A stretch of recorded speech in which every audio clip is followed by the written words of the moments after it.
resumes. That's where LinkedIn Hiring Pro comes in. It screens candidates so you can focus on conversations with qualified talent. With Hiring Pro, you can hire with confidence and build the team you need. Join the 2.7 million small businesses using LinkedIn to hire. Get started by posting your job for free at linkedin.com/Eisen. Terms and conditions apply. Hey, this is Rich Eisen. The Hall of Famers Mason and Ireland have a new show to lead into theirs. The Rich Eisen Show comes to ESPN LA. My show from 9 a.m. to noon, followed by Mason and Ireland. Oh, hey. Hey. What's up? Hey. Mason, Ireland. What's going on, Ireland? Nothing, man. How you doing? I was just getting a lesson on House of the Dragon, which wrapped up last night. And I got to tell you, Emily knows more about House of the Dragon than I know about anything. Emily knows more about TV than almost any person I know. But wait a minute, Mace. Yeah. I swear to you. Yep. I have not spoken to Emily. Yep. Since she took over the Manhattan Beach compound. Oh, yeah. Em, I have many questions. Okay, go ahead. Do you promise you will answer them honestly? All right. Okay. Number one, was Murphy the dog a pain in the ass or okay? He had times where he was very pain in the ass in like a way in which dogs are. I'm not going to say that because but I had friends over on Saturday. Oh no, I should have warned you. He won't leave your friends alone, right? We were all in the room upstairs watching the TV, and he came over to my friend Ethan and just kicked Ethan in a bad place. Oh, and no. so then Wow. Ethan was because Murphy was excited. Murphy Yeah, wanted to sure, have fun. just excited, Murphy sure. wanted to play, and Ethan was like, "All right, Murphy's gonna go over there for a second," and we got some toys for him to play with. But I think he just clearly loves people and loves being around people, so just got excited. So that's the one time it's like when I'm not necessarily wanting to have Murphy in my business, but generally Murphy was a good dog. Okay, so did it make it more like, you said before that you don't love dogs, you'll tolerate them. Did it make you more likely you'll get a dog in the future or less likely? I don't think I'm ready to be a dog owner as a solo person right now. Mm-hmm. I think, it's just, you got to wake up, you got to walk them first, you got to walk them in the afternoon, you're responsible for everything. When you're Right. like basically a single parent. Yep. I think if I had a partner, if I had you have your son Jack that can help you, I think if I had other people in the house, it might be a little more easy. Mm-hmm. But not on your own. as a single mother, I'm not ready to be a single Start mother with a yet. plan. So Yeah. what's interesting is, I don't think, Mace, I think I can speak for you on this. Mhm. I don't think Mason or I would be able to live without a dog. Yeah.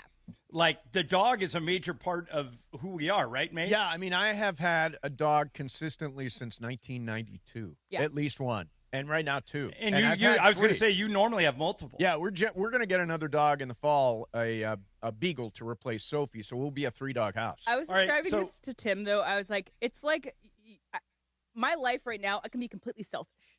Outside of work, Sure. I can do whatever I want. I can do whatever I want. I can see 18 billion movies. I can rot on the couch all day.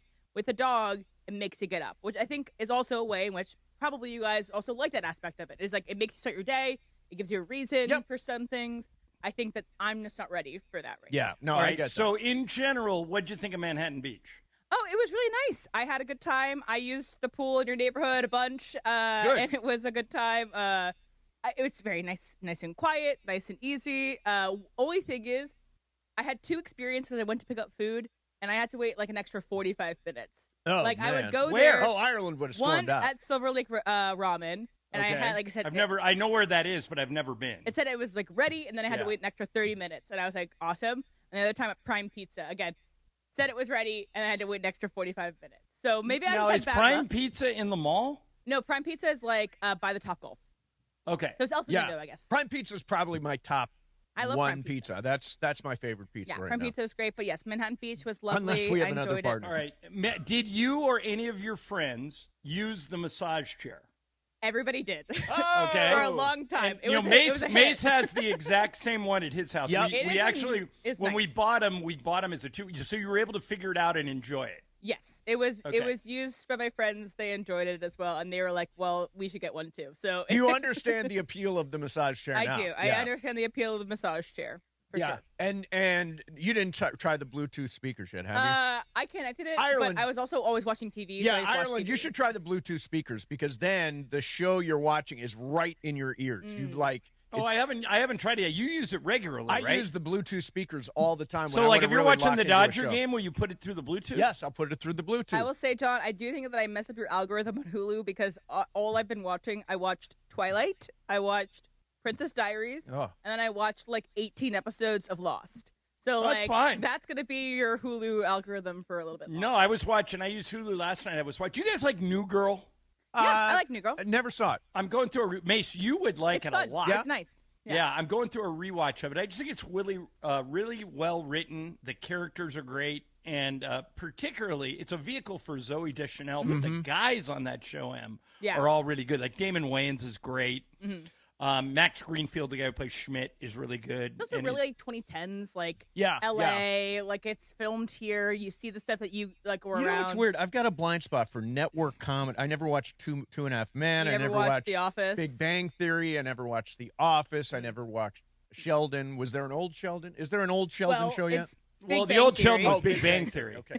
But is there going to be like an old Sheldon? Or like a middle, really old. Or like a middle Sheldon. Middle Sheldon, that's like in between young Sheldon and Sheldon in Big Bang Theory, like maybe college Sheldon. But all those shows are not on my radar, weirdly. Well, Parks and Rec, that's another one. I think you would love Parks and Rec, though. I think if any of these that we've mentioned, I think that's the one you would like the most. I think it is both very funny, but also very sweet and endearing, which I think would get you to enjoy it. Yeah. Okay. So, Mace, I know we're going to talk a lot about the Dodgers coming up, but and I know we're going to talk about the Rams. But will you go to the Rams-Chiefs preseason game? That's in L.A., right? Yes. Yes. No, I will not. No, that's on the road. The only one at home is New Orleans. Okay, so they're playing at KCM or it's here? I don't know because I haven't even crossed my mind yet. You haven't already started. It's Rams at Chiefs. Rams at Chiefs Saturday. I have plenty of time. Rams at Chiefs, then Saints at Rams, then Rams at Chargers. We just don't travel to the home games for preseason. Like we don't go to the stadium for preseason. We don't go to the stadium for.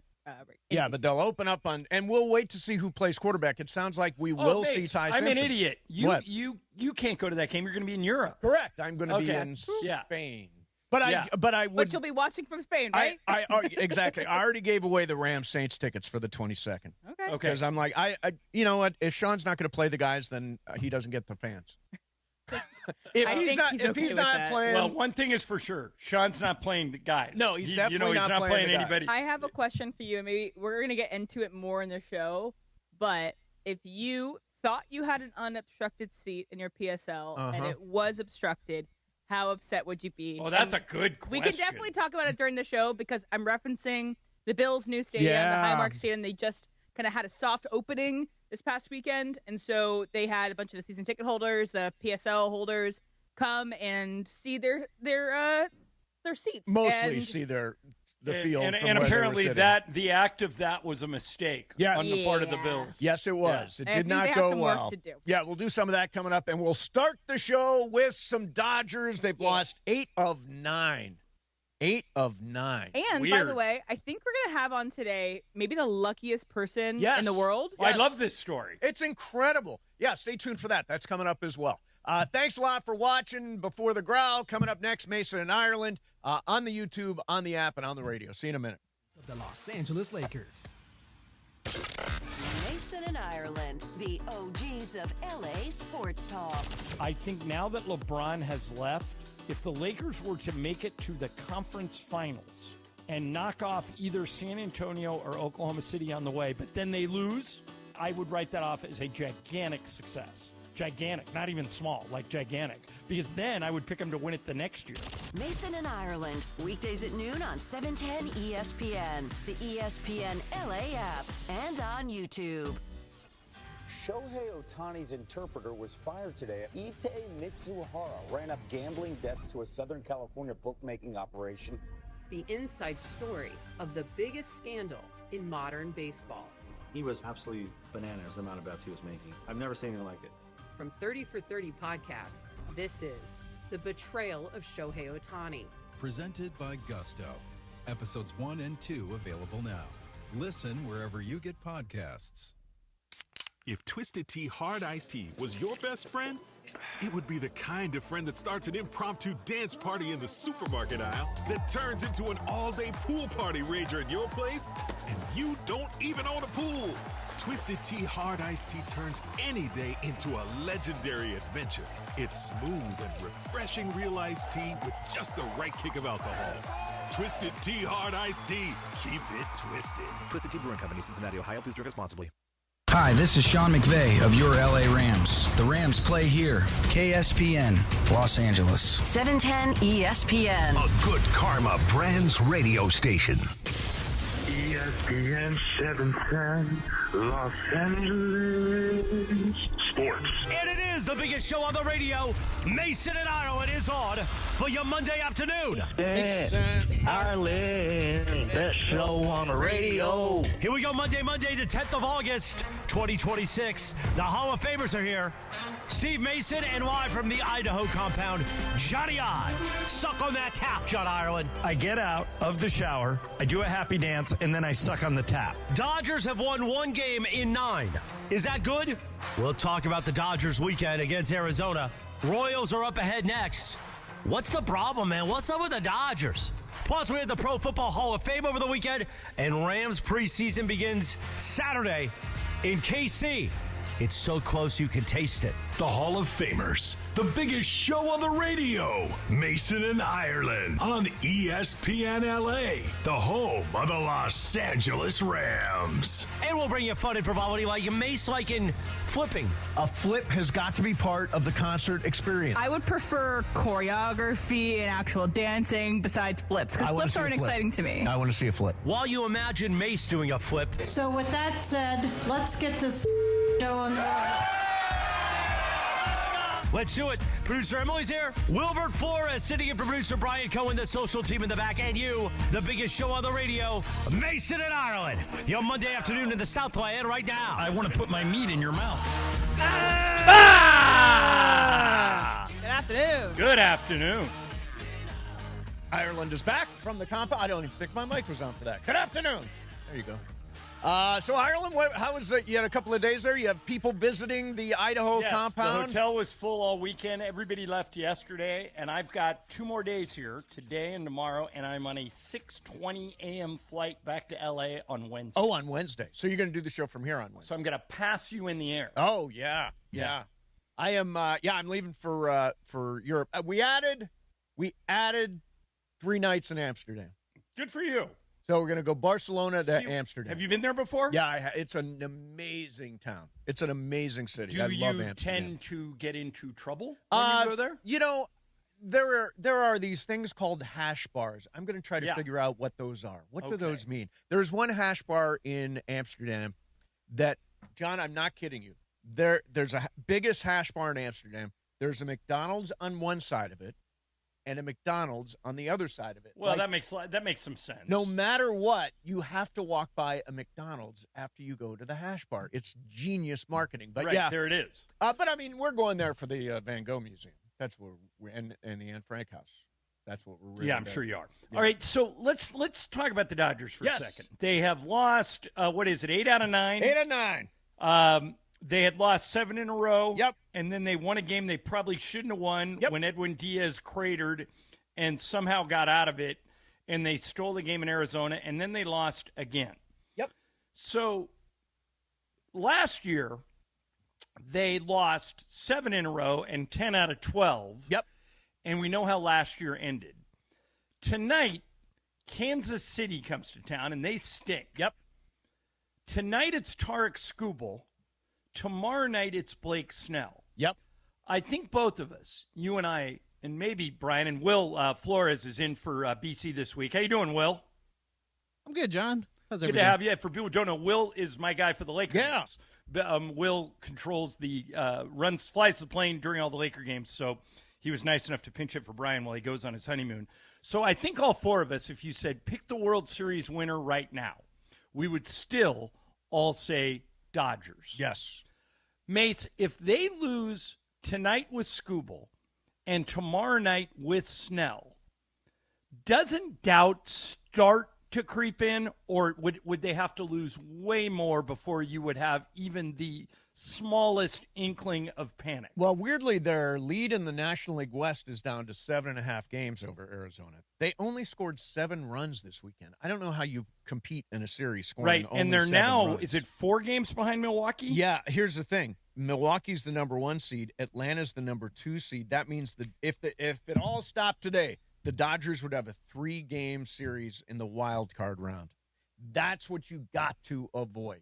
You got to avoid being in that, because those 3-gamers, man, you sweat those out. Remember that one against the Padres a couple years ago? We were down 2-1 and somehow rallied back to 1. 3-game series, literally anything can happen. So I want them to catch Atlanta. I want to be at least the 2 seed. And Not the 1-gamers are are over, right? They got rid of those a couple years ago? Are gone. Yeah, Now but it was, 3-game. 2022 when they played the Arizona Diamondbacks in that 3-game series Yep. and ended up getting bounced in the wild card round because of that. So, yeah, you never know. At least give us 5 games. At least give us a 5-game series. All right, but at what point, Mace, would you say, all right, now we got a problem? Because I'm assuming you're not there yet, right? No, I'm not there yet. I mean, I feel like this is an instant replay to some degree of last summer, and they are slowly getting guys back. I mean, this is going to be Skubal only his second start. Blake Snell is coming back. I think he's only started a couple of games this year. I think only one other game. Yeah, one other game. Down the line, Glasnow, he's only started 7 games. I mean, think about that. And Milwaukee's coming in later in the week, right? I'm pretty sure. It's after Kansas City is Milwaukee? I think. Let me look it up. Yeah, I think that's it. Because and by the way, so it's Kansas City, then Milwaukee, all at home at Dodger Stadium. And Milwaukee's is it 3 games against Milwaukee or 4? It's 4 games against Milwaukee, 3 games against the Royals. And all no right, days so off you this can't week. get swept by Milwaukee. No. All right, no. I know they've lost 3 series in a row. We're running out of games here. I mean, I know there's a month and a half left, but 44 games. If Milwaukee were to sweep that series, and so instead of being 4 games up, they'd be 8 games up, then you got a problem. Although I don't think they're going to be the 1 seed. You don't think the Dodgers are? No, I think they're going to be the 2. I think they're going to that's fine. They're going to catch Atlanta only 1 game difference. But if they lose all 4 games to Milwaukee, makes it very difficult. Yeah. Then Atlanta could build a lead on By them. the way, with Milwaukee on a tear, can you imagine if they had gotten Tarik Skubal? Right. Yeah, then we would have something to worry about. Then we would really I be do worried. think this would call. I know you want this, Mason. Yep. You want the World Series to be won in Dodger Stadium. In Dodger Stadium, I think it might be more difficult. Hasn't happened since the 60s, 62 right? or something like that, yeah. Which them not being the first overall in the National League might throw a wrench into that potential. Although, if there's a Game 7, you'd be on the road, but if you wrap it up earlier, you got a shot to do it at Dodger Stadium. I mean, I want to do it any which way, but right now, John, there are 2 gigantic issues. One is just they cannot produce at the plate. Yeah, they don't hit. I mean, and so I'm sitting here saying, well, if they lose, with Skubal and Snell pitching, they could lose 1-0. I mean, they don't score anymore. And, I mean, hopefully it's temporary. Yeah, I mean, I'm looking at this is the last 30 days. Max Muncy's 188. Kyle Tucker, 229. That's actually a decent for him. Kyle Tucker's the hottest hitter on the team. Yeah. He has an OPS. Last 15 games, Kyle Tucker's OPS is over 1,000. He loves road games, though. Yeah, he does. He had a lot of road games recently. Edmund, 221. Mookie, 198. I mean, they are just not getting any production. And M pointed out in our stuff today, they lead Major League Baseball in hitting into double plays with 99. They had a big one. Even Shohei's hitting into double plays now. And Shohei's still very productive, but did not look particularly good at the plate yesterday. 0 for 4 and a strikeout, and didn't have a great series. So I'm not worried for a second. It's the same thing that happens every year this time of year is, oh, no, the Dodgers are broken. They can't score. Blah, blah, Emily, blah. if they get swept this week, would you be worried? I don't care. If they get swept this week, they're still going to make the playoffs. They're still getting dangerous. Sure, a 3-game set, but I am not worried. And I think that Miguel Rojas isn't necessarily worried either. So Miguel Rojas, after the 7th game of the losing streak, explained that he sent a text in a group chat to all of his teammates. And this is courtesy of David Vassay. Here's what Miguel Rojas said in that message. I challenged the guys. I sent in a little quick message on the group last night. to start our spring right now. Why not to start when it's 44 games left? So we prepare for what is coming, and I feel like if we put the little intensity on every pitch and forget about the past and forget about what the future is going to look like, I think we're going to be on the moment more, and we're going to give everything that we have in that moment. So I think it's important to remember those little things when you go in the middle of the summer and, you're approaching the end of the season and you kind of wanted to get over it with so you can go to October. But, no one's going to give you anything for free. So no one's going to give you anything for free. That's a little bit of Miguel Rojas's message to the team. Sounds like he might be a manager He's one day, definitely don't you going to think? That's what he aspires to be, and he will be a really good one. He is really smart. And the other aspect of this is the bullpen.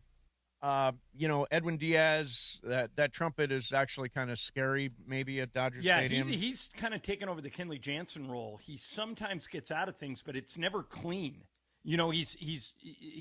When's the last time that dude had a clean inning? Yeah, he in his last he's in his last 4 innings, he's given up 5 earned runs, allowed 8 hits, and has given up 3 walks. Did you see that in the California Post, Dylan Hernandez wrote that if Diaz continues to struggle, and I think they're going to let him try and work through it. Yeah. They've got, as you mentioned, 44 games. But let's say over the next 20 games, he continues to struggle. Right. So then you'd have 24 games left. Dylan thinks that Roki Sasaki has figured some things out and could take over the closer role. What do you think of that idea? He could, although I think their best in-house option is Tanner Scott, who had a whole bunch of saves leading up to it, and even during this Would stretch. you put Sasaki in the Scott role, in the setup role? Yeah, probably. If you get to a point where you can't pitch Diaz anymore, where he just, for whatever reason, maybe that injury with the loose bodies in his elbow affected his arm and he can't pitch, would you be comfortable with either – like Trine Intervesia in the 7th, Sasaki in the 8th, Scott in the 9th?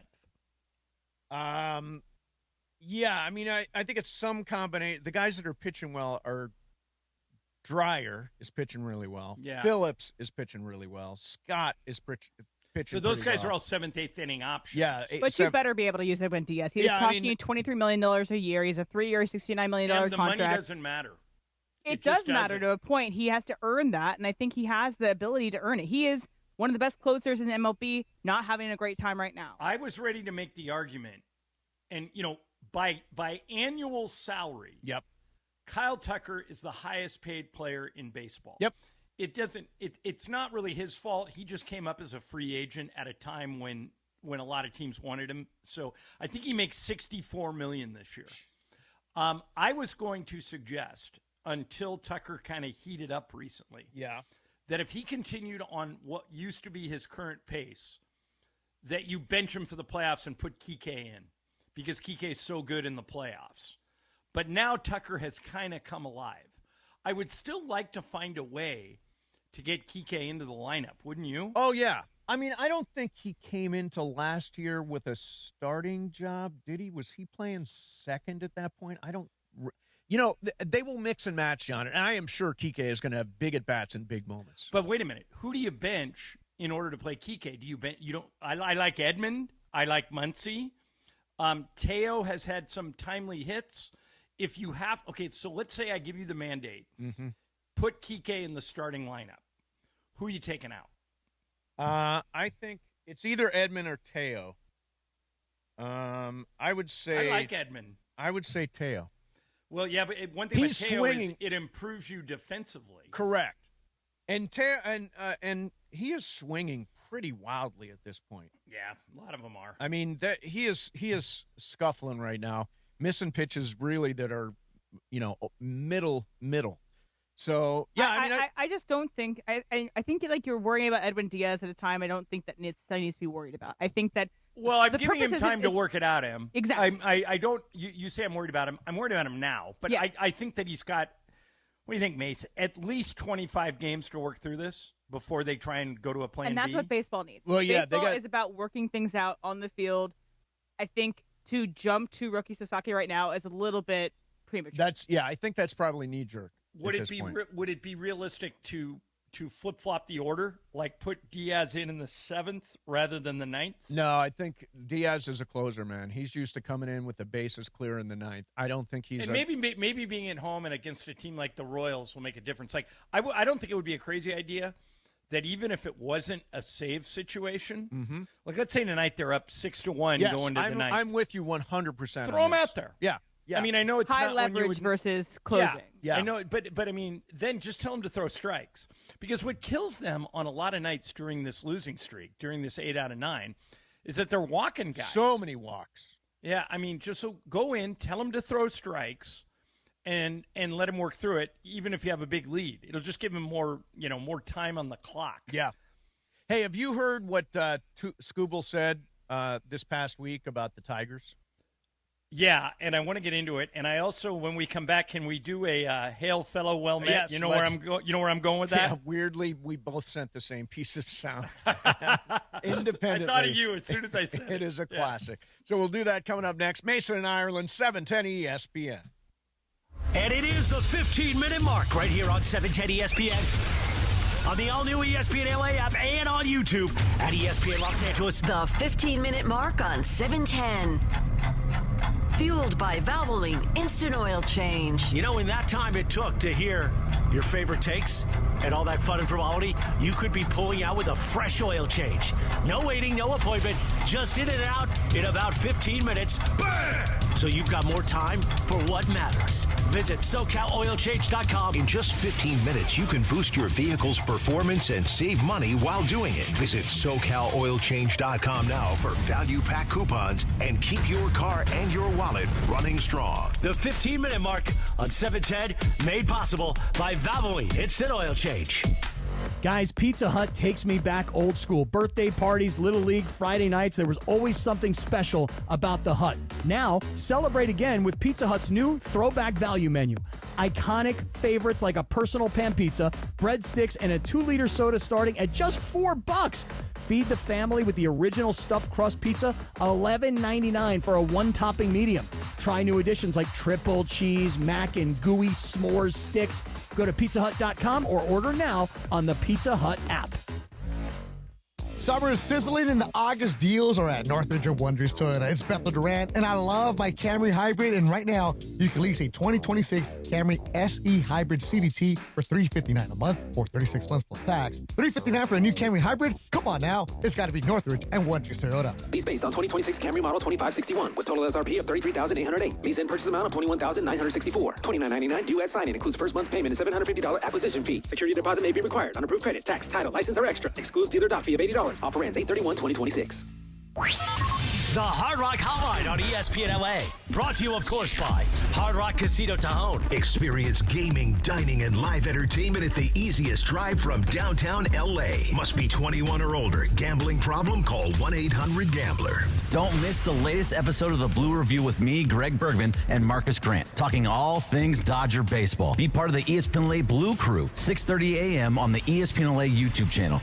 My name is Whitney Allen, and I'm a widow. My husband, Ryan, died. We never thought we'd ever have to use life insurance, but the unexpected happened. With Ethos, signing up was fast and 100% online. You can get a quote in seconds, apply in minutes, and get same-day coverage. No medical exams, and you can get up to $3 million worth of coverage. I'm grateful we were prepared. Get your free quote at ethos.com/play. That's ethos.com/play. Paid spokesperson. Time spent on application may vary. Online health questions required. Kenny here to help you ignite your taste buds with Firework Freeze 5-hour energy shots. Juicy cherry, citrus lime, and blue raspberry. It's that iconic freezer pop flavor, but with none of the guilty sugar aftermath. The perfect summer kick. It's a delicious, portable, zero-sugar energy shot bursting with flavor. Bring on summer with Firework Freeze 5-hour energy shots. Available online at 5hourenergy.com or on Amazon. The biggest show on the radio. Mason, Ireland, you guys are clowns. Screw you, Josh. Damn. Mason and Ireland on 710. Mason and Ireland are clowns. That's going to be a drop for a long time. Why not? Back to the guys. So, Ireland, I've been gotten hurt in a lot of different ways over the years. Yes, you have. So, M actually witnessed my latest injury Emily, do you know what it was? Oh, was it when you fell out of the chair? How do you fall out of a chair? Oh, my gosh. It's when I fell out of the chair. Yeah, my left SI joint is all effed up. What is that? Like right here, my lower back and the right. But Emily Nothing the witnessed massage chair can't fix. No, yeah. By the way, I tried to act cool while I was falling out of the chair, but there's just no way to do it. And Em, I think you said something reassuring, like it happens to everyone. And I'm thinking to myself, does it really happen? I've never seen anybody else fall out of their chair. I've fallen out of the chair before. Yeah, my own office. But yeah, we had those low rolly chairs. He rolled over to throw something out or something. And so I need a chair without wheels, maybe something like that. So John, the legendary coach, 3-time coach of the year, 5-time NBA champion as a player, Don Nelson, passed away over the weekend after a health battle. He was 86 years old, and his legacy is a really fun one. He was a huge innovator, won more games than almost any other NBA coach ever. Second all time. Yeah, and he kind of created small ball.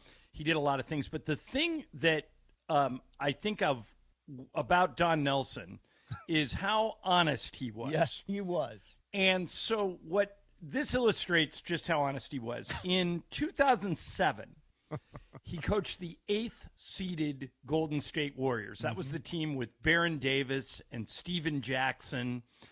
They were the We Believe Warriors. Yep. And since they finished 8th, they drew the 67-win Dallas Mavericks in the first round. And that was an interesting matchup because, remember, Mark Cuban had fired Don Nelson as the coach of the Mavs, and Nelly went to Golden State and took over there, and then Golden State knocked him out.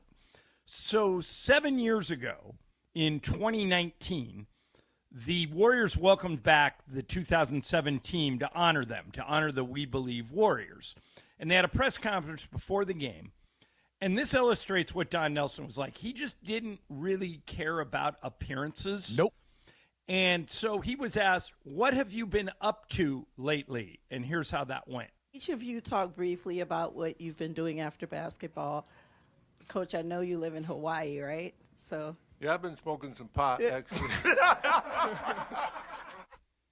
It's just, by the way, a great coach, amazing guy. That's the first thing that popped into my head. Right. And he goes on, that was the short version of the clip. He goes on to say he never smoked pot when he played or when he coached, but he became friends with Willie Nelson after he retired from coaching, and they both had places in Hawaii. Yep. So they would just hang out and play poker and smoke weed. So, John, you'll remember this. The Starbucks downstairs from us used to have tables and chairs outside. Right. So I walk out. It must have been a game against the Warriors, a game against the Mavericks. I don't remember which. And I walk outside, and there is Don Nelson just sitting at one of those tables smoking a cigarette. Yep. I'm like, that is just him.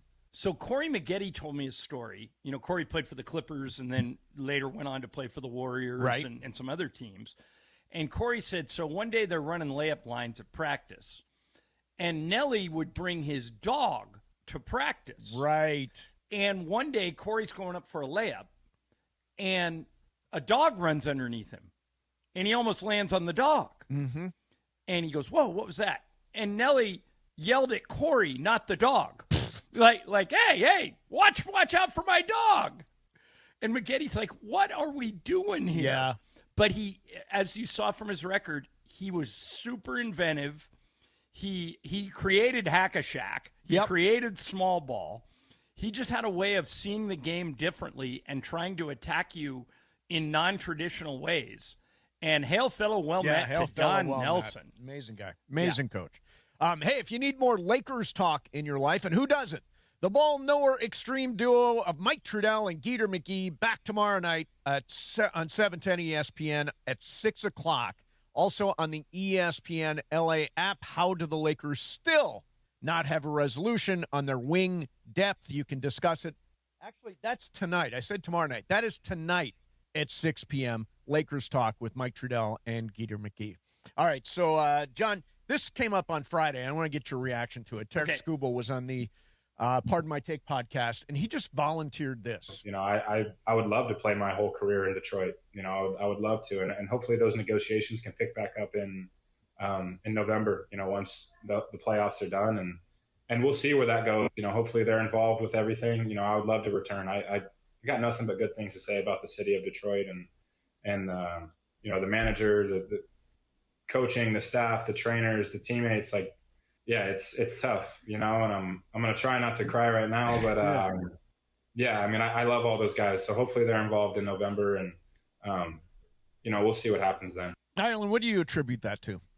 I attribute it to the fact that the overwhelming sentiment when he got traded is that he is ring chasing. He just went for, an opportunity to join the big, bad, evil empire, which most people see the Dodgers as. You and I don't. Nope. Most people do.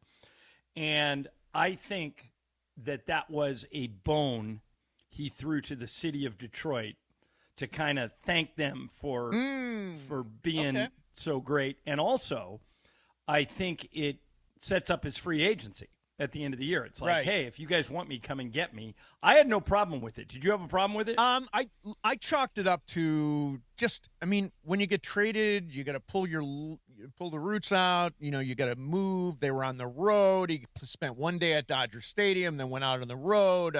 Where am I going to live? What's my family going to? All those things, I think, all those questions circling, I think allow him to be, it's okay, a little bit confused to start. My dad used to get transferred on his job. Like he got transferred from Altoona, PA to Cleveland, and then to Pittsburgh, and then to Toledo, and then back to Pittsburgh. And every time he did, you guys had to go with him. Had to go with him. So that's sort of what I think is going on here, is that it's got to be a little intimidating. And LA is not the easiest town in the world. No, and I think what happens when guys come to the Dodgers is the spotlight's a little brighter, and some people struggle with it. If you think about even over the years, like really good, like Michael Conforto was a good player until he got to the Dodgers. Kyle Tucker has struggled most of this season at home, but he's been really good on the road. Yeah. I think there is something to coming to Los Angeles and playing for the Dodgers. You have many more games on TV. The pressure goes up a little bit. You're on a team filled with all-stars, and some guys just don't adjust well to that. And hopefully Skubal will. And we'll see tonight. I mean, tonight's going to be his first home start, right? Yeah, tonight's his first home Go start. ahead, Em. I'm KC. sorry. It's okay. It doesn't seem like he was trying to be calculated, obviously. I don't think that he was trying to say, hey, anybody can get me. It just seemed to be actually what was coming from his heart. Yeah. And that he was actually somebody who is either mourning, grieving, leaving Detroit. Homesick. And not really knowing what LA is. He hasn't been in LA yet, really. Yeah. He was in LA, like you said, for a game in the dugout, and then he'll make his start tonight. He hasn't been in LA yet. And again, like you said, it's not for everybody. There's plenty of people like, Rendon wanted to go to Anaheim as opposed to being here. That guy that almost got traded here didn't want to come to LA. It comes with a lot, but it does worry me if the Dodgers did basically pay for a rental. Yeah.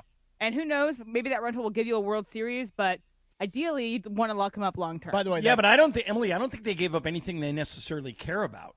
If Skubal only plays for the Dodgers for 3 months, it's fine. We gave up one of our 5 outfielders in the top 100. And one of our 10 arms in the minors who all have promise, and not even one of the guys like Robleski or Sheehan or, that was on the Major League club. I'm okay with what they did. I think it's a good deal. They did the right thing. I just hope that they can lock him up long term, because why have him just for a rental? All right, Mace. So I'm in the YouTube chat as I've been started to do. Hey, YouTube chat with the show, and there's a guy here, CSX ANATOS. Okay. I don't know how, and he says, "What a shock! 2 homers working for ESPN LA. Don't think the Dodgers are what they are. Tell us something new."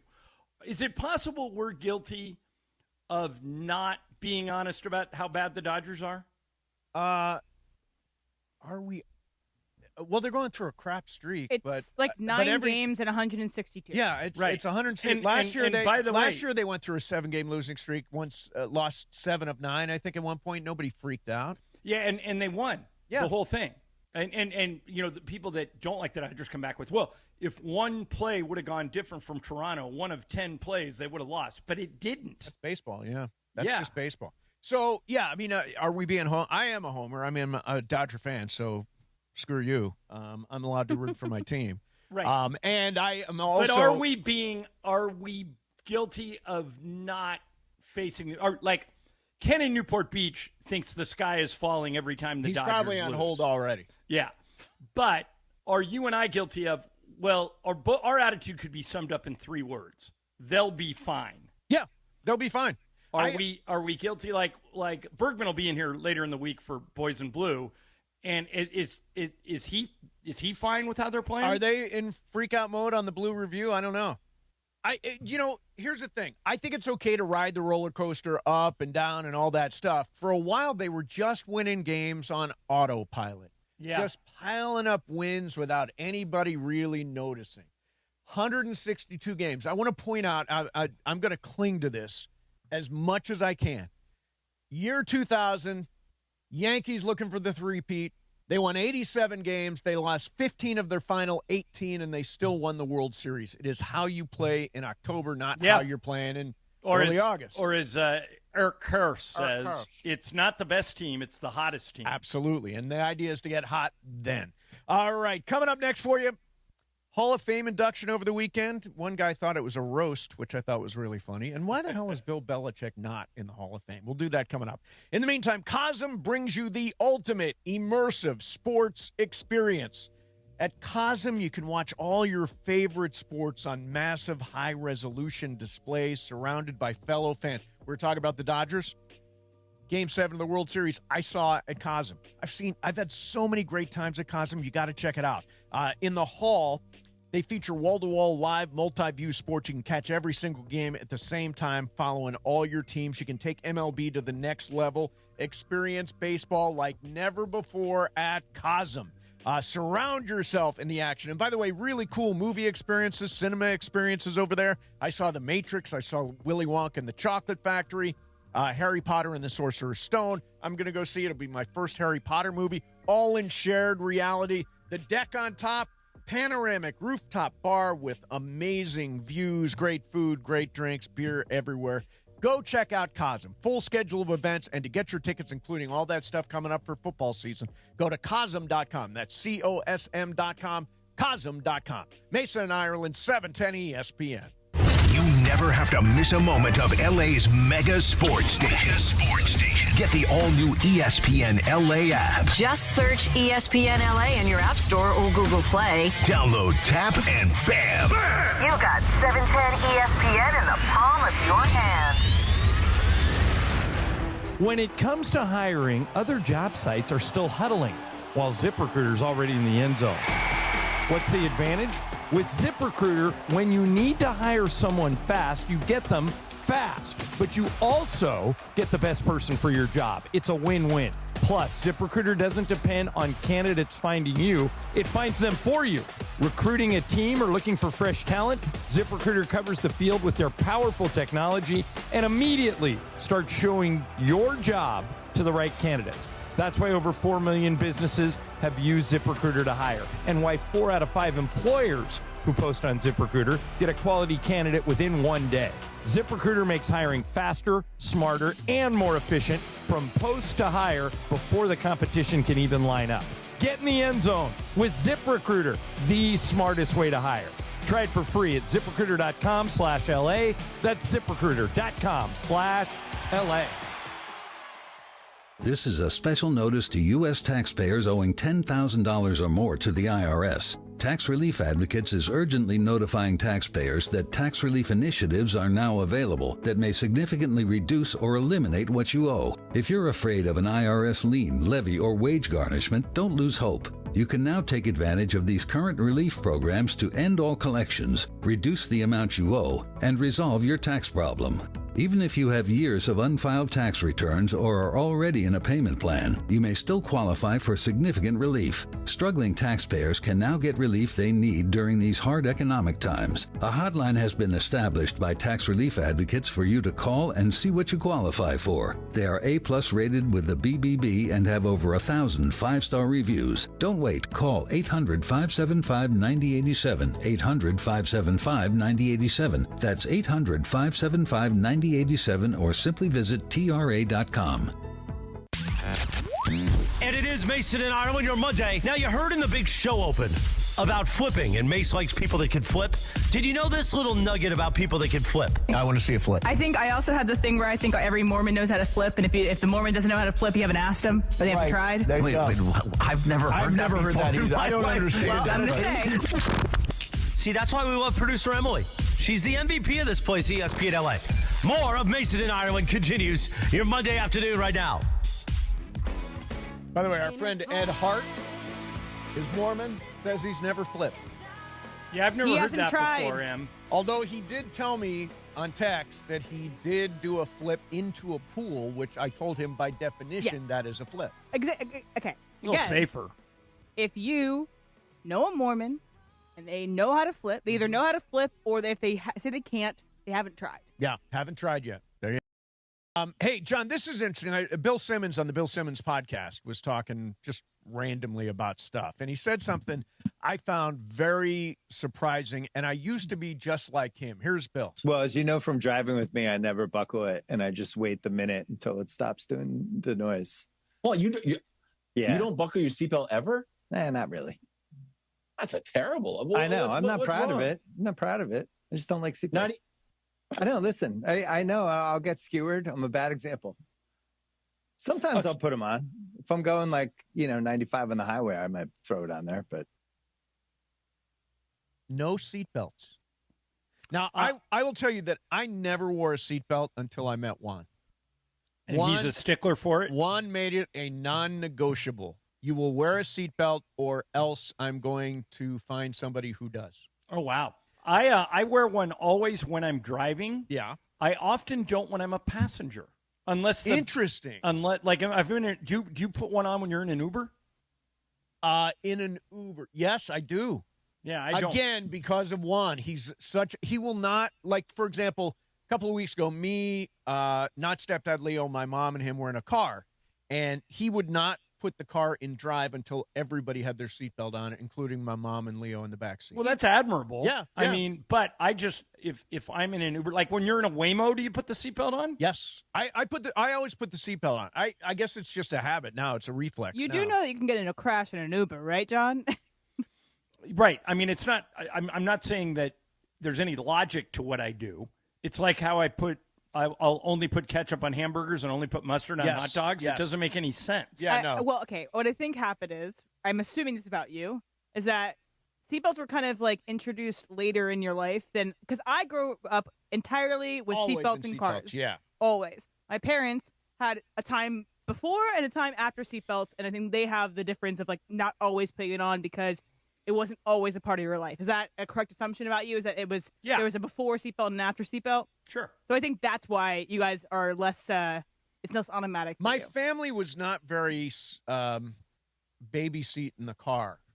Like when I was a baby, yes. But by the time I was 4 or 5, I was not in a car seat. Is that normal?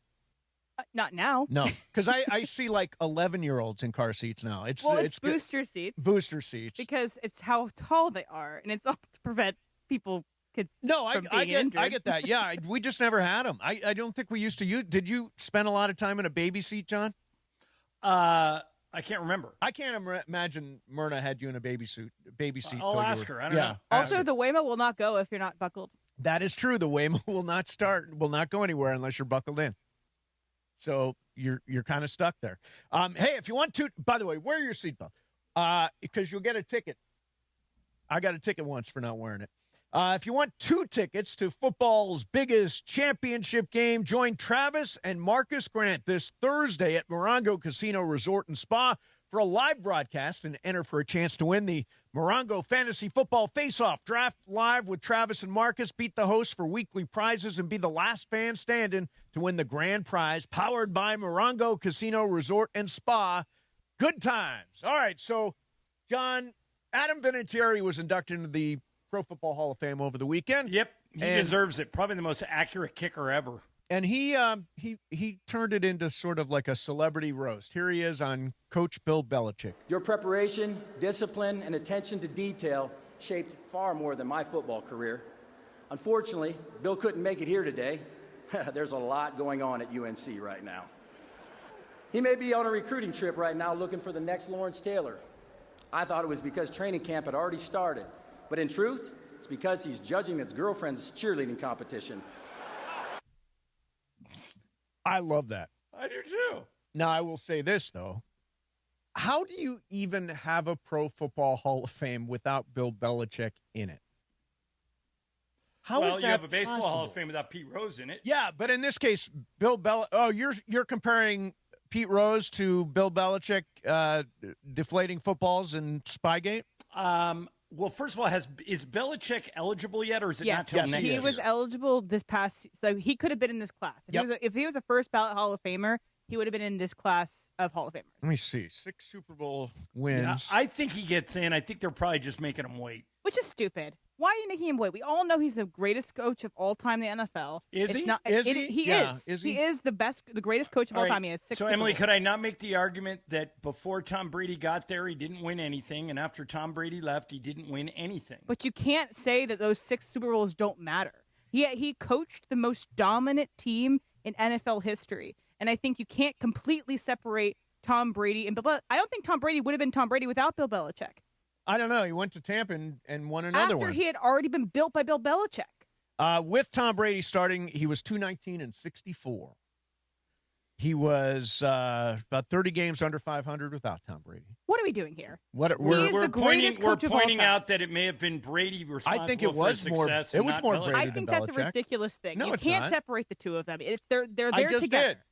I just It doesn't make any separated the two sense of them. though. You're completely putting out 25 years of the most successful franchise in history. There's a with Bill Belichick, and there's a with Tom Brady, and there's a without Tom Brady, and he was not as successful, nearly as successful without Tom Brady. So those how many years was he a head coach before he had Tom Brady? Like 10 years, maybe less than that, and then the 2 years basically without before he retired. So that means more than the 25 years of success they had together. Right. By the way, I'm not arguing that he shouldn't be in the Hall of Fame. I'm not. No, I'm not. He should be in the Hall of Fame. The Hall of Fame is not complete without him. But I do think they are punishing him for Spygate, for Deflategate. I do too. And his antics right now. This is not helping. The UNC of it all, the Jordan Hudson of it all. I think he gets in within 3 years. You guys agree? Oh, my God. He should get in next year. I thought it was just like punish him for 1 year. It's so stupid. I don't understand why people feel the need to make him be quote unquote punished. Or do you think he would pull a TO and not accept it? No, he would accept it because he's so obsessed with the history of the NFL and history in general. I think he 100% would be there. But I just don't understand why everybody's so sensitive and not putting him into the Hall of Fame because of it's so ridiculous. Here's what I don't understand. Why is the Pro Football Hall of Fame the way it is? In other words, why is there no transparency in voting? Why, like in the Baseball Hall of Fame, we can see, he got 67% of the vote and he got 75, and so he gets in and he doesn't. We never know that with the Pro Football Hall of Fame. We never know how they choose the class. Is that true? Yeah, we don't know. We could have anonymous sources occasionally say, "Hey, I didn't vote," or "I didn't vote for them because of XYZ reason." Like a reason why Eli Manning is in the Hall of Fame, which I think he should be a Hall of Famer, but he'll get in eventually. Yeah, he could have been in this year again if he was a first ballot Hall of Famer. Right, but he wasn't. Next year's class, John. Tell me in or out. Ready? Okay. Yeah. Andrew Whitworth. In. I agree. Antonio Brown. Statistically in. They may vote him out because of how his career ended, but look at his numbers. He should be in. Okay, I would be a no on him for. Look at his numbers. Just do me a favor during the next commercial. Just pull up his numbers. If Torrey Holt's not in the Hall of Fame, I have a hard time believing Antonio Brown. They both should be in. Yeah, they both should be in. Yeah. Let's see. Ben Roethlisberger. In career excellence. He's in the top 15 of all the quarterback rankings. Yeah. Gronk, of course. Yeah, first ballot lock. Most statistically the best tight end ever. Adrian Peterson. In. Yeah. 8 Pro Bowls, MVP. Tough one. This is an MVP, but lost in the Super Bowl. Cam Newton. No. Yeah, I don't think so either. By the way, Antonio Brown, 928 receptions, 12,000 yards, 83 touchdown catches, 7-time Pro Bowl. So, yeah, he But look at him without Ben Roethlisberger. But that's after he kind of spun off the planet. I'm just saying, if you're going to separate people, you got to separate people. You got to separate everybody. Well, you're the only person I know who doesn't ask Brady or Belichick. I've already is considered Brady or it, and I think Belichick? they both are important together. You can consider them separately, but to kick Bill Belichick out of the Hall of Fame because he wasn't good without Tom Brady is stupid. Again, he can be not as good without Tom Brady and still be in the Hall of Fame. But he's never going to get full credit because, and I'll tell you, the thing that capped it off was Brady going to Tampa and winning right away. So if he's not the greatest coach of all time in NFL history, who is it to you? Who is the greatest coach in NFL history? Probably Don Shula, Yeah, probably maybe Don Tom Shula. Landry. I'm not sure. Do they have as many Super Bowl wins as Bill Belichick? No. Oh, right. Got it. No, they didn't have Tom Brady. Landry never had Tom Brady. Okay. Neither did Shula. All right. Coming up next, we've got icebreakers coming. I'm off to a decent start in icebreakers for this month, but I'm going to disappear on Wednesday. I'm going to bring a stop to that immediately. Yeah. I've scored a couple of times in your absence, John, but we'll try it again. Coming up next, Mesa in Ireland, 710 ESPN. All right, so as you guys know, I'm in Idaho, and I sent a picture to Tom Gibson over the weekend that all the people that were staying, we had a full house of people here, and they were all drinking Blue Ice. And in Idaho, Blue Ice is it because it's made from Idaho potatoes. Most vodka is made from corn, not Blue Ice. And it comes in 3 flavors. Classic potato vodka. It's got huckleberry, which is really good, and espresso, which is what they were drinking around here over the weekend. Everybody I've turned on to Blue Ice, and I've done it here in Idaho, I've done it back at home in L.A., once they try it, they're hooked. Blue Ice is as pure as the Tetons. They only use pristine water here in Idaho, and that's the reason there's no cleaner way to cocktail. It starts with the potatoes, ends with great tasting vodka. You need to try this because once you do, you'll be hooked. Blue Ice Vodka. Smooth, creamy, has no burn, gluten-free, made from non-GMO potatoes, no added sugar, only 64 calories per ounce. Available where you purchase your spirits. I get mine at Ralph's, but you can get it at Bristol Farms, Vons, Smart & Final, Albertsons, or wherever you buy your alcohol. Ask for it by name. Blue Ice Vodka, pure as the Tetons. You never know what you're going to get when you wake up with Sedano and Cap. Let me tell you something. As someone who has been a champion of the audio media for 20 plus years, I feel like podcasting is now going down the route of social media where it's the greatest and worst invention of all time. Yeah, some people should not have a microphone. You should have a license. Some people do not need it. It's the morning show with Sedano and Cap. Weekdays starting at 7 a.m. on ESPN LA. I'm here with Angelica, and getting a DUI is serious business, isn't it? It's a process, Cappy, and if you don't take action within 10 days, you run the risk of some pretty serious consequences. Start by calling or going to fixmydui.org. One of many things Fix My DUI does is help individuals rebuild their lives through stability and reducing the risk of future mistakes. We do this through education and ongoing support. So the first thing you do, visit fixmydui.org or call 888-607-7077. We can help. Head to Waba Grill for $5 happy hour, weekdays starting at 2 p.m. Choose from 5-piece dumplings original or chili crisp or a spicy boom boom taco. Pair with your favorite premium with beverage, including our new strawberry watermelon lemonade refresher, both for just $5 only at Waba Grill. This is the story of the one who keeps multiple buildings running smoothly day after day. Plumbing that flows, HVAC that hums, cleaning supplies that keep surfaces sparkling. That's why she counts on Grainger. With easy reordering online and 24/7 support, Grainger helps her keep the products she needs on hand. So shelves stay stocked and buildings stay ready. Call 1-800-GRAINGER, click Grainger.com, or just stop by. Grainger, for the ones who get it done.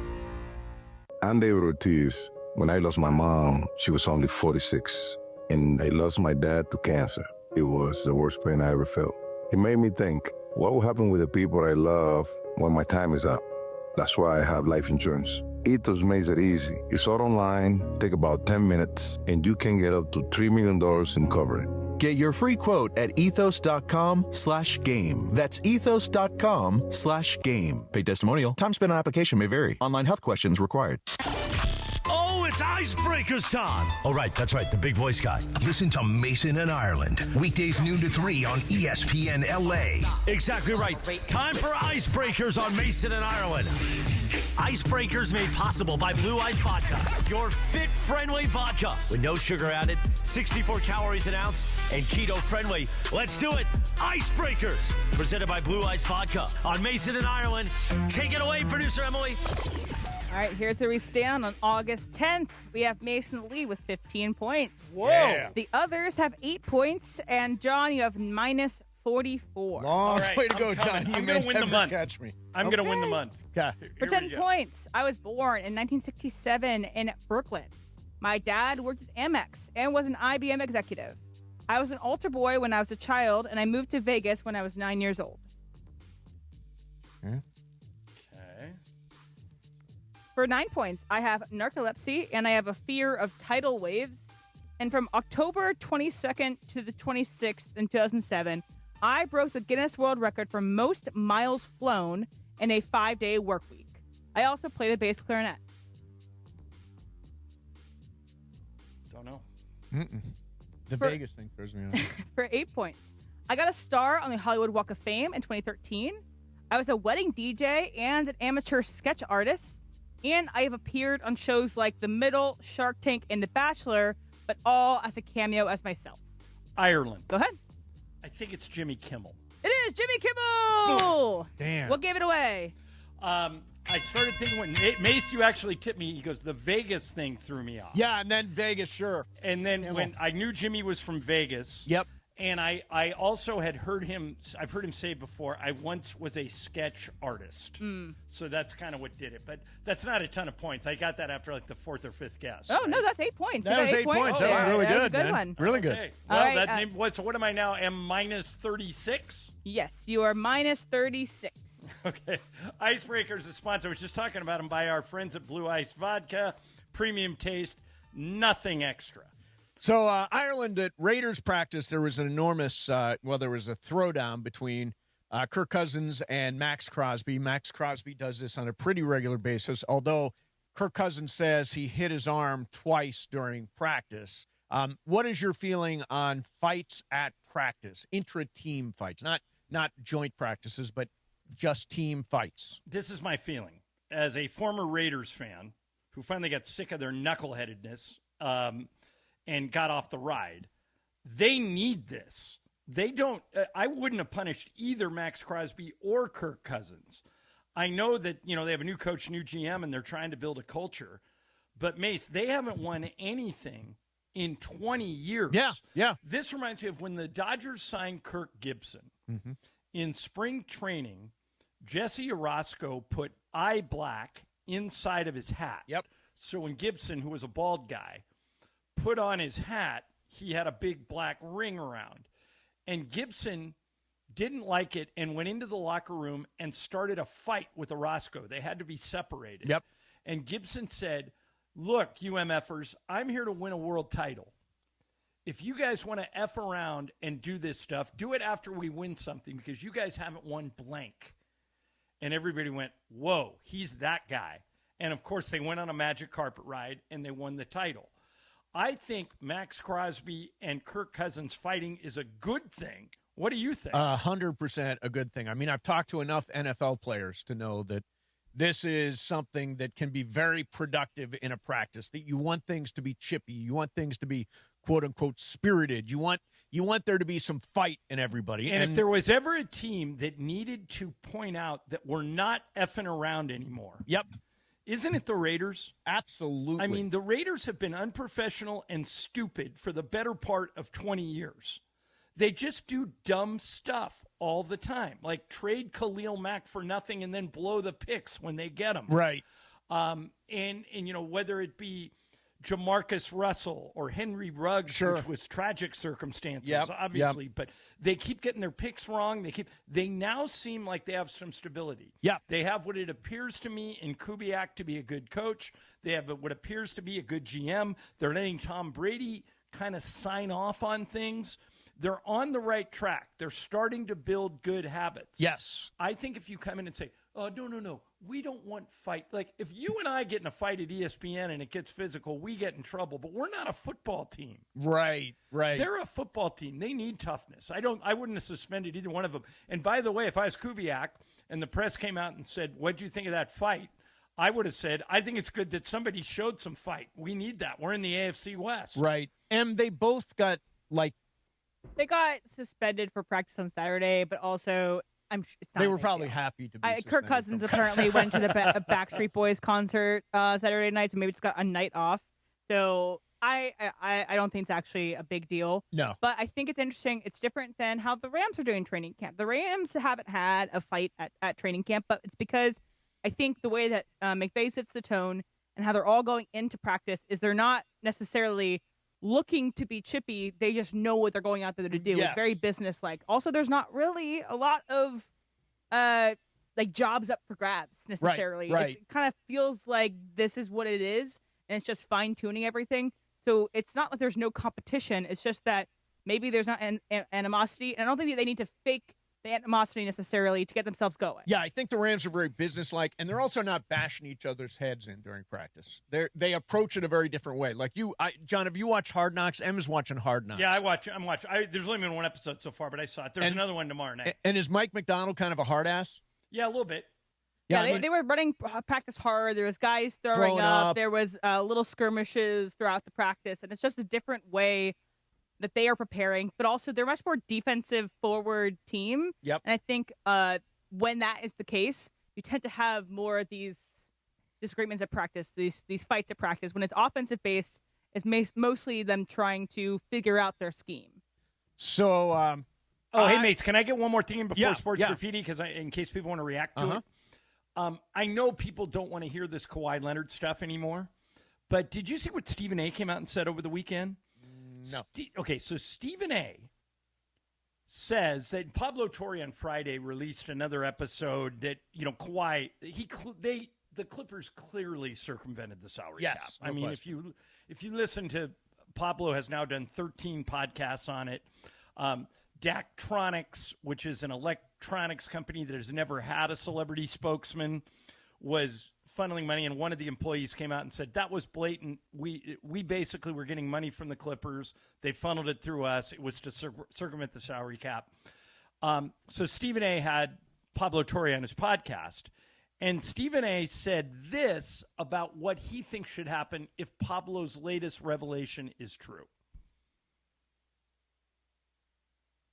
You guys have it. You guys. Will, you've got it, right? Yeah, I don't have this one. Go ahead. Bottom line is this. If you're the NBA, you vaporize the contract of Kawhi Leonard. And in the same breath, not only do you do that, but you suspend him. You suspend him and you don't allow him to play for the next year. You confiscate draft picks from the Clippers, but you also suspend Steve Ballmer from appearing at games. I can't imagine Adam Silver going that far, but this may call for that because you know what everybody's going to think. If this stuff is true, people are going to say Kawhi Leonard this is who it happened for. There's no way this has happened for a bevy of players around the NBA. You know that's what's next. So, Mace, no way the NBA does that, right? Suspend Ballmer from going for a game for a year, suspend Kawhi for a year, vaporize the contract. Adam Silver, if David Stern were alive, I would say that would be a possibility. Right. Adam Silver's not going to do that, is he? Well, I don't think so. But my suggestion was Ballmer no games for a year.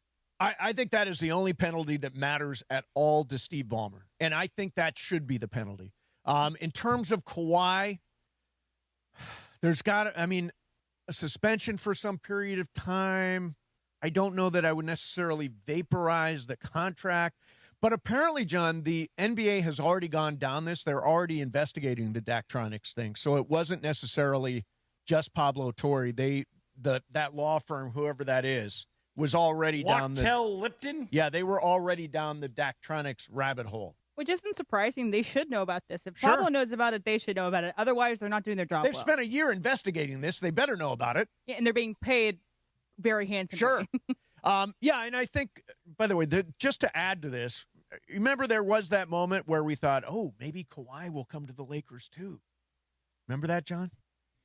And then the Lakers said that Uncle Dennis asked for use of a private plane, private ownership of a team, a no-show sponsorship deal, some of the things he ended up getting from the Clippers. Right. And so it becomes harder to do nothing. I said last week, this needs to go away. Just decide whatever you're going to do and end it. And I still feel that way. I think the longer they don't make an announcement, the worse this gets. So I think whatever they're going to do, just do it so we can all move on with our lives. But I no longer think they can do nothing. No, I agree. And by the way, I think that Uncle Dennis should be suspended from games too. Well, what does he care? Well, he was the guy that was fishing all this stuff out, right? He's the guy that was asking the Lakers for impermissible stuff. If you're asking for impermissible but I mean, benefits, suspending him from what? From being a fan? No, from even going to games. From even being there. I think you can do that in Twinto and then MSG, but I don't know about everywhere else because the facial recognition software at those two places. I think Ballmer no games. Forget about Uncle Dennis. Suspend Kawhi. I mean, I think all those things are fair game. The only thing that matters to Ballmer is going to games. If you're going to suspend him, that's the only thing. Fine him $1 billion, doesn't matter to him. Make him prevent him from going to games. That's a real penalty. So we will see if the NBA is serious about this. But yeah, they are down this Daktronics road. He had multiple no-show contracts now, was on the take every which way. Clippers cheating and cheating not well. All right, sports graffiti time. We are going to open the Hard Rock hotline right now at 877-710-ESPN. That's 877-710-ESPN. Can we talk about Bill Belichick? Should he be in the Hall of Fame? Should he have been in that class this weekend? Was it appropriate that he have to wait a year or multiple years? Was it more Belichick or Brady? Again, I don't know who Belichick would be without Tom Brady. Are you worried about the Dodgers? This is a big subject today. Are you worried about the Dodgers, the closer situation, the struggling at the plate, all that stuff? They've lost 7 of 8. No, they've lost 8 of 9, just to be clear. Are you worried? And they're the 3 seed in the National League right now, which mean they would get a 3-game series to start the playoffs. That is very scary. And the Kawhi thing. You got to take on the Kawhi thing. Also fighting. Is that good for morale at a football practice? 877-710-ESPN. We're going to get your calls in here coming up next. Mason and Ireland, 710 ESPN. Oh, I get to talk about Globe Life, don't I? I always love talking about Globe Life. Globe Life is the insurance company that sells more insurance than any insurance company in the United States. And when you are an insurance company, what you're building is security. If you don't have any life insurance right now, don't worry about it. A lot of people don't, but it's not too late. Just pick up the phone and call Globe Life. And even better, if you're looking for a career, Globe Life is hiring. And this is not just a desk job. It's a shot at building a legacy on your own terms.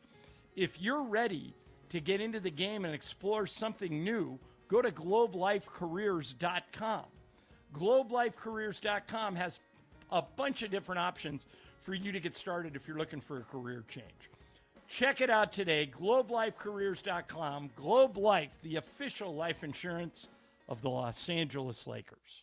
The home of the Lakers, and now the home of the Rich Eisen Show. Weekdays 9 a.m. to noon, KSPN Los Angeles, a Good Karma Brands radio station. It's the Rich Eisen Show on ESPN LA. Weekdays 9 a.m. to noon before Mason and Ireland. So if the Tigers can't hang on to Skubal because they're not going to pay him the amount of money that it's going to be required to pay him long term, and the system that now has the Tigers over a barrel. By the way, Rich. Yeah. By the way, Rich. I just want to make sure we say this. It's not that they can't. It's that they choose not to. That's it. Now that's it. That is an active choice by every team. Okay, so then in that respect, is it possible that anybody in that organization's like, let's trade him to the Dodgers, and it's going to be everybody talking about how baseball is broken? Is there any part of that in sending Skubal to the Dodgers now? Jeff Passan. I do not think baseball is broken. I think baseball's system needs to change. The Rich Eisen Show, weekdays 9 a.m. to noon. ESPN LA. There you were, surrounded by fans, sharing wings, sharing drinks, high-fiving random strangers. Everybody remembers the game, but nobody remembers the guy coughing behind you until a few days later. It's 2 o'clock in the morning. You wake up, you got a fever, your throat's on fire. So now what? Urgent care closed, ER slammed, telehealth?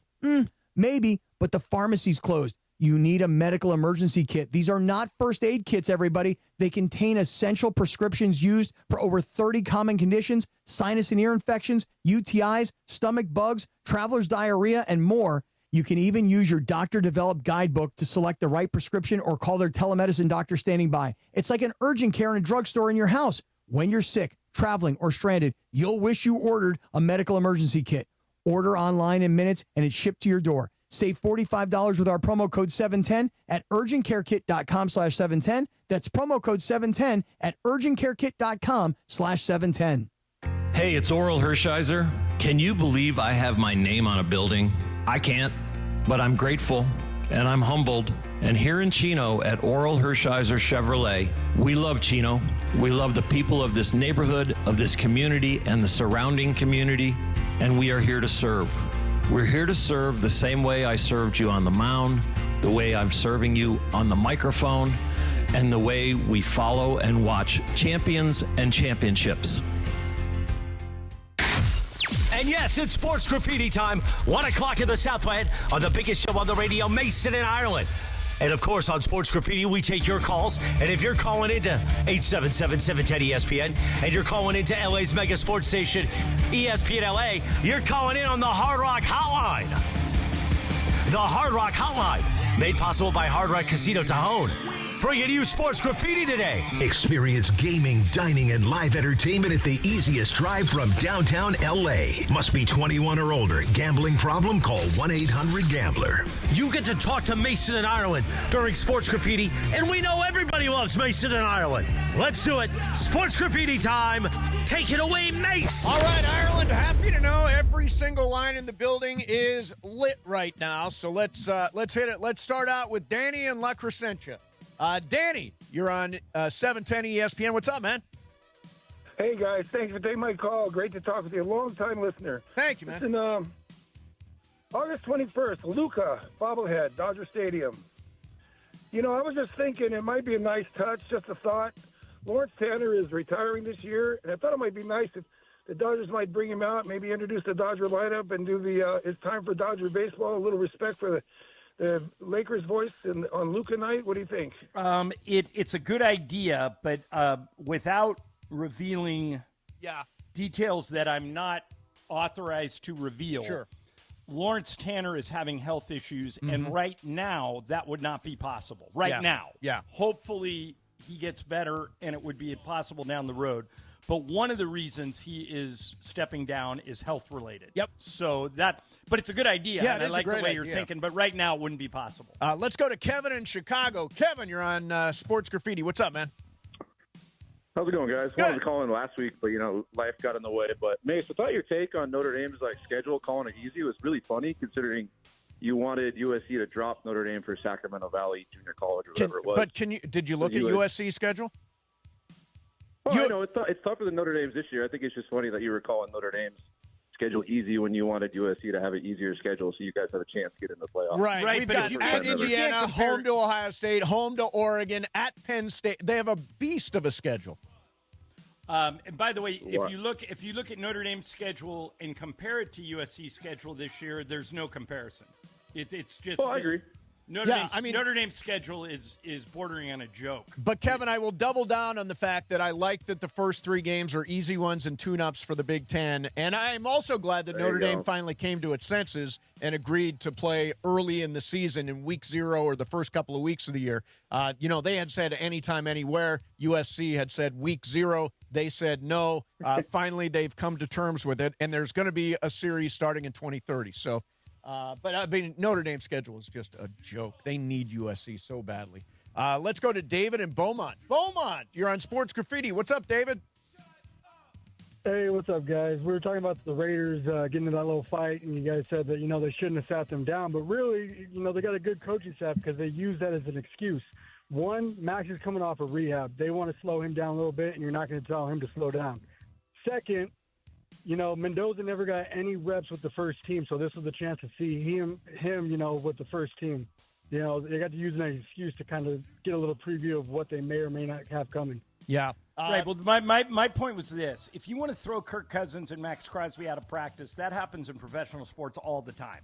Guys get thrown out of practice. What I didn't like is when they came out the next day and announced they have both been punished. Although either fined or something happened to him. Don't punish him. You need toughness. Well, I mean, Kirk Cousins celebrated his suspension by going to see Backstreet Boys. Good for him. So, I mean, I don't know how serious the suspension nearly was. And, by the way, everybody that talks about Fernando Mendoza says he's great at processing.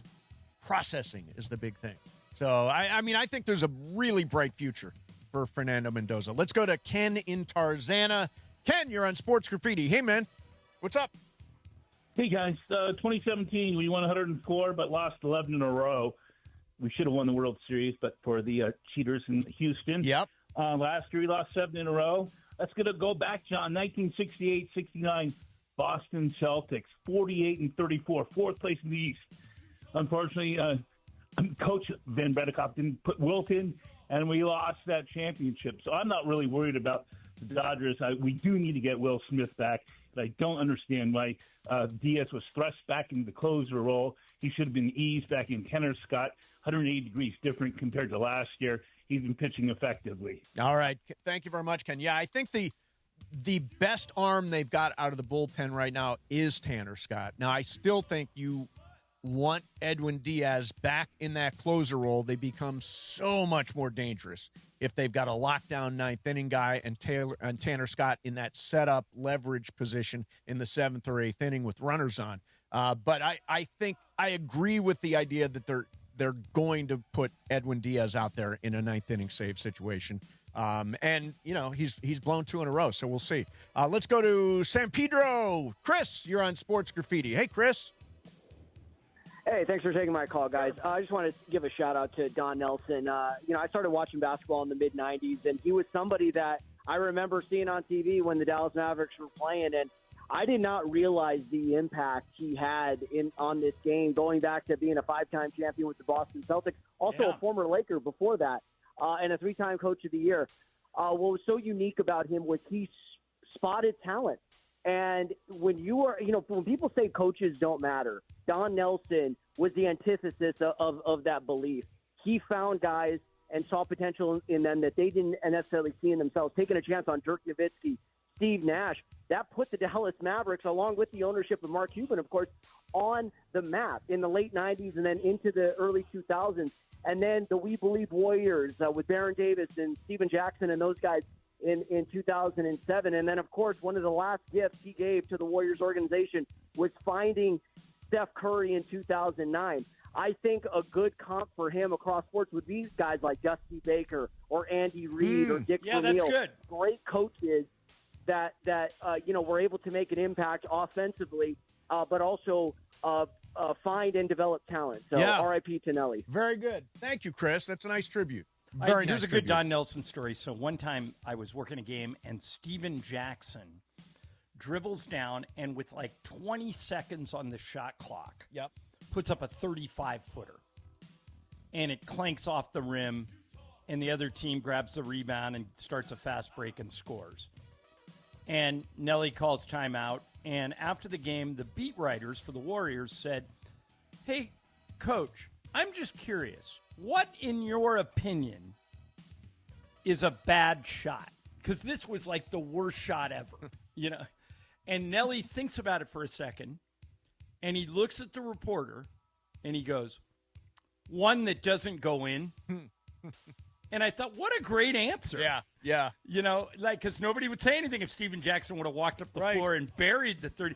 And that, he was the one who insisted on drafting Steph Curry. Yeah, what a legacy. He said, this guy can change the game. Yep, and sure has. Let's, this guy does not understand your take on something, John. Okay, Chris in L.A. is on the line. There you are, Chris. What's up, man? Hey, guys. The reason I listen to you both is because you're both so intelligent. I mean, just generally and sports related too. But something, John, that has always intrigued me about you is how you can be such an intelligent person, but one, you don't believe in instant replay and getting it right. And now you added to that in not wearing a seatbelt. And I'm glad that hold on. Mace is the one who was not wearing a seatbelt. I wear seatbelts when I drive. Right. I just don't always put them on but not I'm when in you're an a Uber. passenger. Yeah. Right, not not when you're a Yeah. So that's why I'm glad she said that you can get into an accident even in an Uber. Because it's amazing to me when people don't buckle up in a taxi. And I started doing it because I realized how ridiculous is that. So you don't come to think of it. That is really stupid. You're putting your life in the hands of someone you've never met and don't know. Yeah. Right. So that's why I'm just saying that's so intriguing because I know you both are so intelligent, but sometimes. So by the way, let me ask you about instant replay. If you were at a Broadway show and they didn't get a scene right, like they stepped on a line or they didn't get it, and they just said stop, and they stopped the show and they said, we're going to stop the show and go back and do that scene, look at that scene over again and see if we can do it better.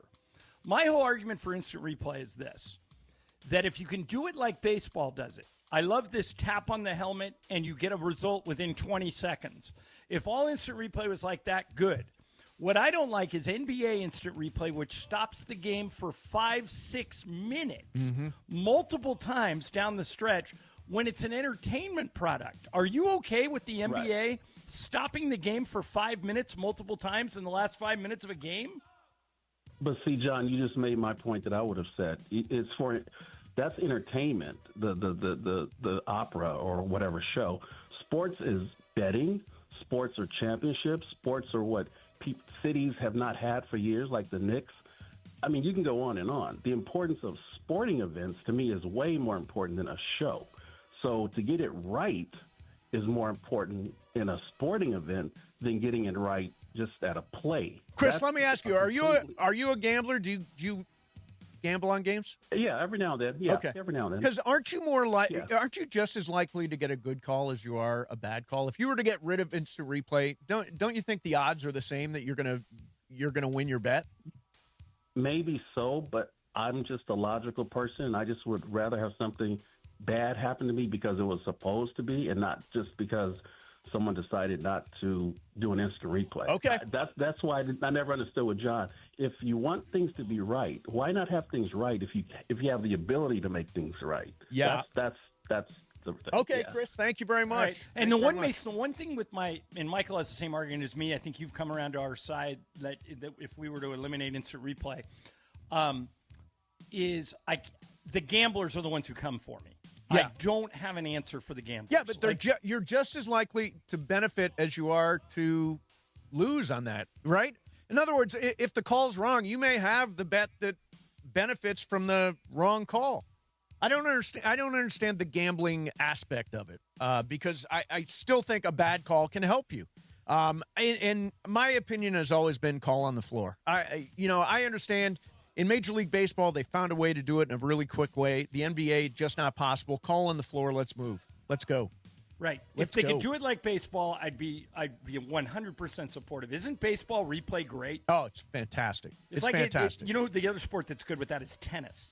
Yeah. Like if you're a tennis player and you appeal a call, you get the result in less than 30 seconds. Yep. If they could figure that out in other sports, in NFL and NBA, I'd be 100% a replay advocate. So, John, I will tell you, you always use that example of the Broadway show thing. Yeah. So I was, last time I was in New York, I saw a Broadway show called The Lost Boys, which is based on the old vampire movie from the 80s, I think. And at one point in the middle of a big song, everything froze and somebody on the microphone said, "We're going to stop right here, ladies and gentlemen." Because they were having a technical problem with the flying, the chords and the flying. And the amazing thing was, after about 60 seconds, when the show restarted, the guy hit the big note, like, right off the bat. And I thought, that's amazing. But that's the first time I've ever seen a show actually stop. It was for just technical watch any reasons. NBA game and it'll stop 5 times. Exactly. It was basically an NBA game for the night. All right, coming up next for you, the luckiest person in the entire world. That's a tease. I love this story. It's amazing. Yeah. By the way, the Hard Rock Hotline brought to you by Hard Rock Casino Tajon. Experience gaming, dining, and live entertainment at the easiest drive from downtown L.A. Got to be 21. Gambling problem, call 1-800-GAMBLER. All right, we are talking about seatbelts and cars and all that stuff. You know what I love about my Hyundai Elantra is all the safety features. You know, like if I put on the lane change button, it'll warn me if there's a car over. All that stuff. All the tech and safety features in every new Hyundai car and SUV. And right now it's the Hyundai Getaway Sales Event. You can get a deal so right it almost feels wrong. Like, for example, you want to check out the Santa Fe. Sophistication, spaciousness, 3 rows, premium comforts, conveniences, all the safety features, the full display digital rear view mirror, all that stuff in the Santa Fe. Or, like I'm driving the Elantra. I love the Elantra Hybrid. In fact, I'm about to sign up for another one when my lease is up in a couple of months. Maybe the Sonata. That's what Ramona Shelburne's brother got hooked up with. The Ioniq 5, the Palisade, if you want the dual sunroofs. Amazing SUV. Check out all of the cars and SUVs at your SoCal Hyundai dealer today for the Hyundai Getaway Sales Event going on right now. Mason and Ireland, 710 ESPN. You never have to miss a moment of LA's mega sports station. Get the all-new ESPN LA app. Just search ESPN LA in your App Store or Google Play. Download, tap, and bam! You got 710 ESPN in the palm of your hand. John Ireland here. You want a vodka that's championship caliber? Look for Blue Ice Vodka at Ralph's, America's largest potato vodka. Double gold rated, just 64 calories an ounce. Classic, huckleberry, or double espresso. Blue Ice Vodka. Vodka with standards. Here in Los Angeles, our city water is loaded with chlorine and chemicals. That's why I got LifeSource Whole House Water System. It cleans and conditions water from every tap for healthier water.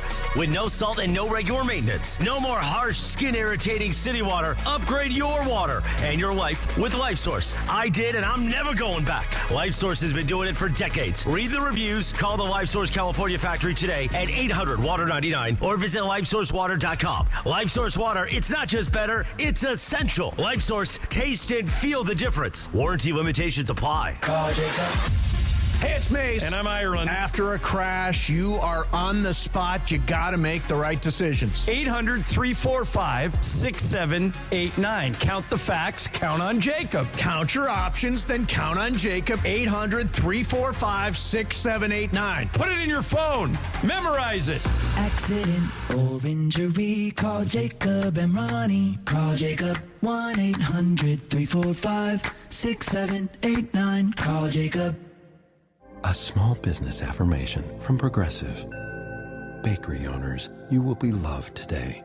Every pastry will be flaky. Your cake will make a child's day. Your delivery van won't get sideswiped by a distracted garbage truck driver. But if so, breathe easy, knowing you'll get back to business quickly with Progressive protecting your commercial auto. See if you can save in as little as 8 minutes at progressivecommercial.com. Progressive Casualty Insurance Company and Affiliates. Twisted Tea Hard Iced Tea just got harder with Twisted Tea Extreme. The hard iced tea taste you know and love, but with an 8% kick of alcohol. Twisted Tea Extreme is made with real brewed tea, goes down smooth, and brings your daytime drinking to the next level. Just look for the bright yellow cans in the cooler and get ready to dial up the fun. Big flavor, extreme kick. Twisted Tea Extreme. Keep it twisted. Twisted Tea Brewing Company, Cincinnati, Ohio. Please drink responsibly. Steve Mason and John Ireland. No, I am Captain Spicy. You are not Captain Spicy. I am Captain Spicy. The OGs of LA Sports Radio. Absolutely full of crap. Okay, good. Okay. I like this. Mason and Ireland rolls on. All right, here we go. Luck. Great luck.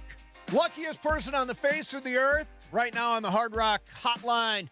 Brought to you by Hard Rock Casino Tajon. Joining us right now is Katie Ace. Katie, welcome. How are you? I'm great. Katie, thank you for coming on. All right, so tell me if I have this right. You go to Dodger games every year on or around your birthday, correct? Correct, yep. And for the last 3 years, you have done the 50-50 raffle, which they do in a lot of ballparks now, which is 50% goes to charity and 50% goes to the winner. Yep. And now, Katie, you won the first time you won this was 3 years ago. Is that right? Yeah. How much did you win? About $25,000. We were playing the Giants, so it was a bigger jackpot. Okay, so you're playing the Giants. You win $25,000. You obviously felt very lucky. Then you go back. Then that was in 24, right, or in 23, right? Then you go back in 24, and you win again. 25. Okay, and you win again. Yeah. How much did you win that time? It was actually about $14,000. What they wrote on the check, the big check that I took a picture with, was about $11,000, but that was after taxes. Okay, got it. After taxes. Mm-hmm. Nice. All right, and then you went a third time on or around your birthday, right? I went. Well, the Dodgers, unfortunately, were not playing on my birthday, so I needed to choose a stadium where there were teams playing, and I really wanted to choose a stadium where they would choose the winner that day. Some teams like to do it like for the series, and so I felt like my luck was actually on my birthday, so it needed to be the day of my birthday. And what happened then in the third year? So the third year, this past year, my husband and I are actually trying to go to all the stadiums. Mm-hmm. So we chose Detroit because we only had like 4 teams to choose from. So we went to Milwaukee and then to see the Cubs, and then we went to Detroit. And I decided, I should buy tickets because it's my birthday. And I kind of freaked out when I saw the number up when they announced it, and I was tapping the guy next to my husband, like, can you please take a picture of the number that's on the screen because I think I won. And he's like, those people don't win that. And I'm like, no, you don't understand. Like, I've won this before. Like, wow. I know what it is. So let me have this straight. You won it 3 years in a row on your birthday? Yeah. Now, I don't know what the odds for that are. I can tell you, Katie, we buy a lot of 50-50 tickets at every Rams game. Everywhere I go, I always buy the 50-50. And we always check out. We have never, ever won. When it happened the third time, that's almost like witchcraft, isn't it? I mean, it felt like it, but it also was a smaller. My husband was like, well, it was a smaller jackpot, so maybe you had better odds. And what is your strategy when you're buying 50-50 tickets? Yeah, do you have a routine that you follow? My routine is I drink a couple of spicy margaritas prior to buying. Good start. Good start. And I'm usually like, I think that it's a whole energy thing, like I'm in a great mood because it's my birthday and I'm celebrating. And so I think that's my routine.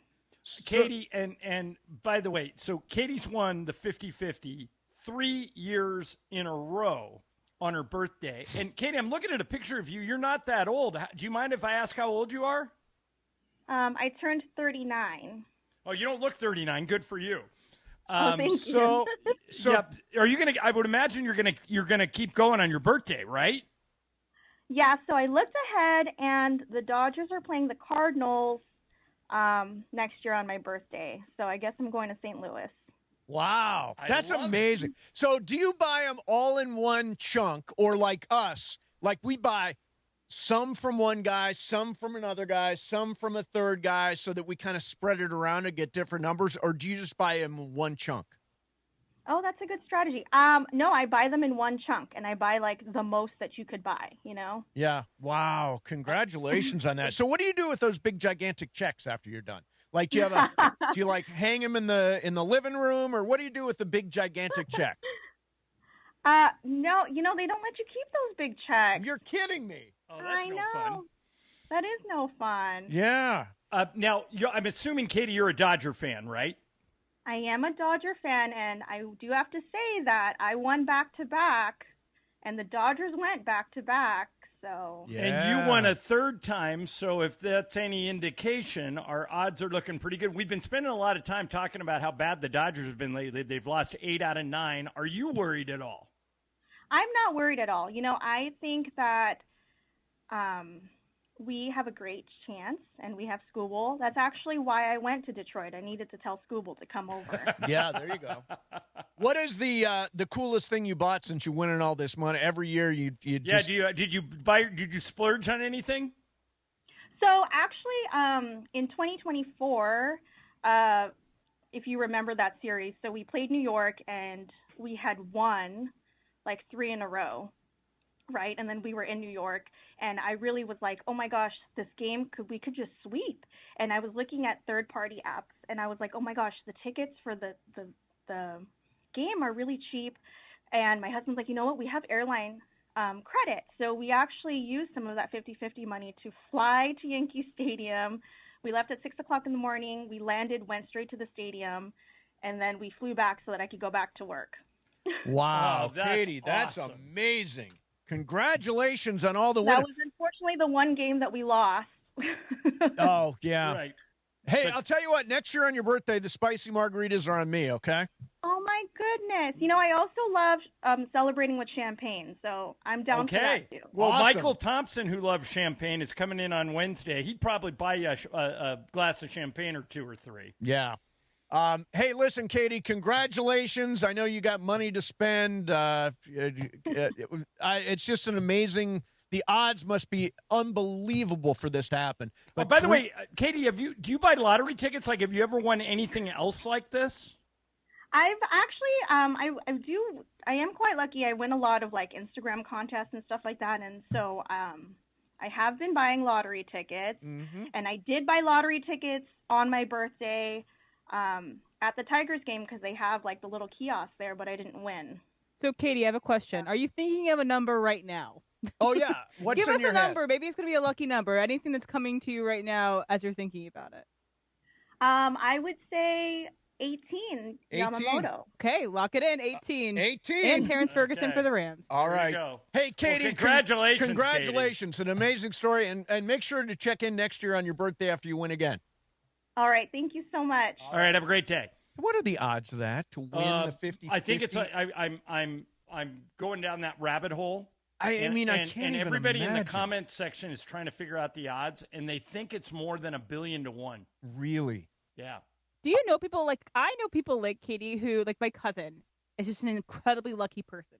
She always wins bingo. She always wins a lottery or a raffle. It's just like, how do they have it and then no one else does? It's kind of strange. You know what it is? I think what it is belief. Do you think so? It's the secret? It's Manifest. the secret. You're secreting it. Secreting it is So what you're doing. I think that we need to listen to Katie Yep. and have something to do with 18. Do something with 18 this week and see if it works. Yeah, see I if think it's that's the a lucky good number idea. from Katie. Good idea. The lucky number of the week, 18. Hey, by the way, if you think you got what it takes to take down Travis and Marcus Grant in fantasy football, listen to DeMarco and Travis for your chance to qualify for the Morongo Fantasy Football Face-Off Draft live with Travis and Marcus this Thursday, and compete for weekly prizes. If you're the last fan standing, you'll win 2 tickets to football's biggest championship game. It's all powered by Morongo Casino Resort. Good times. All right, so coming up next for you, Mike Florio's got sort of a rough timeline on Aaron Donald, and he's also got some information on the brand new stadium in Buffalo, which is pissing some people off.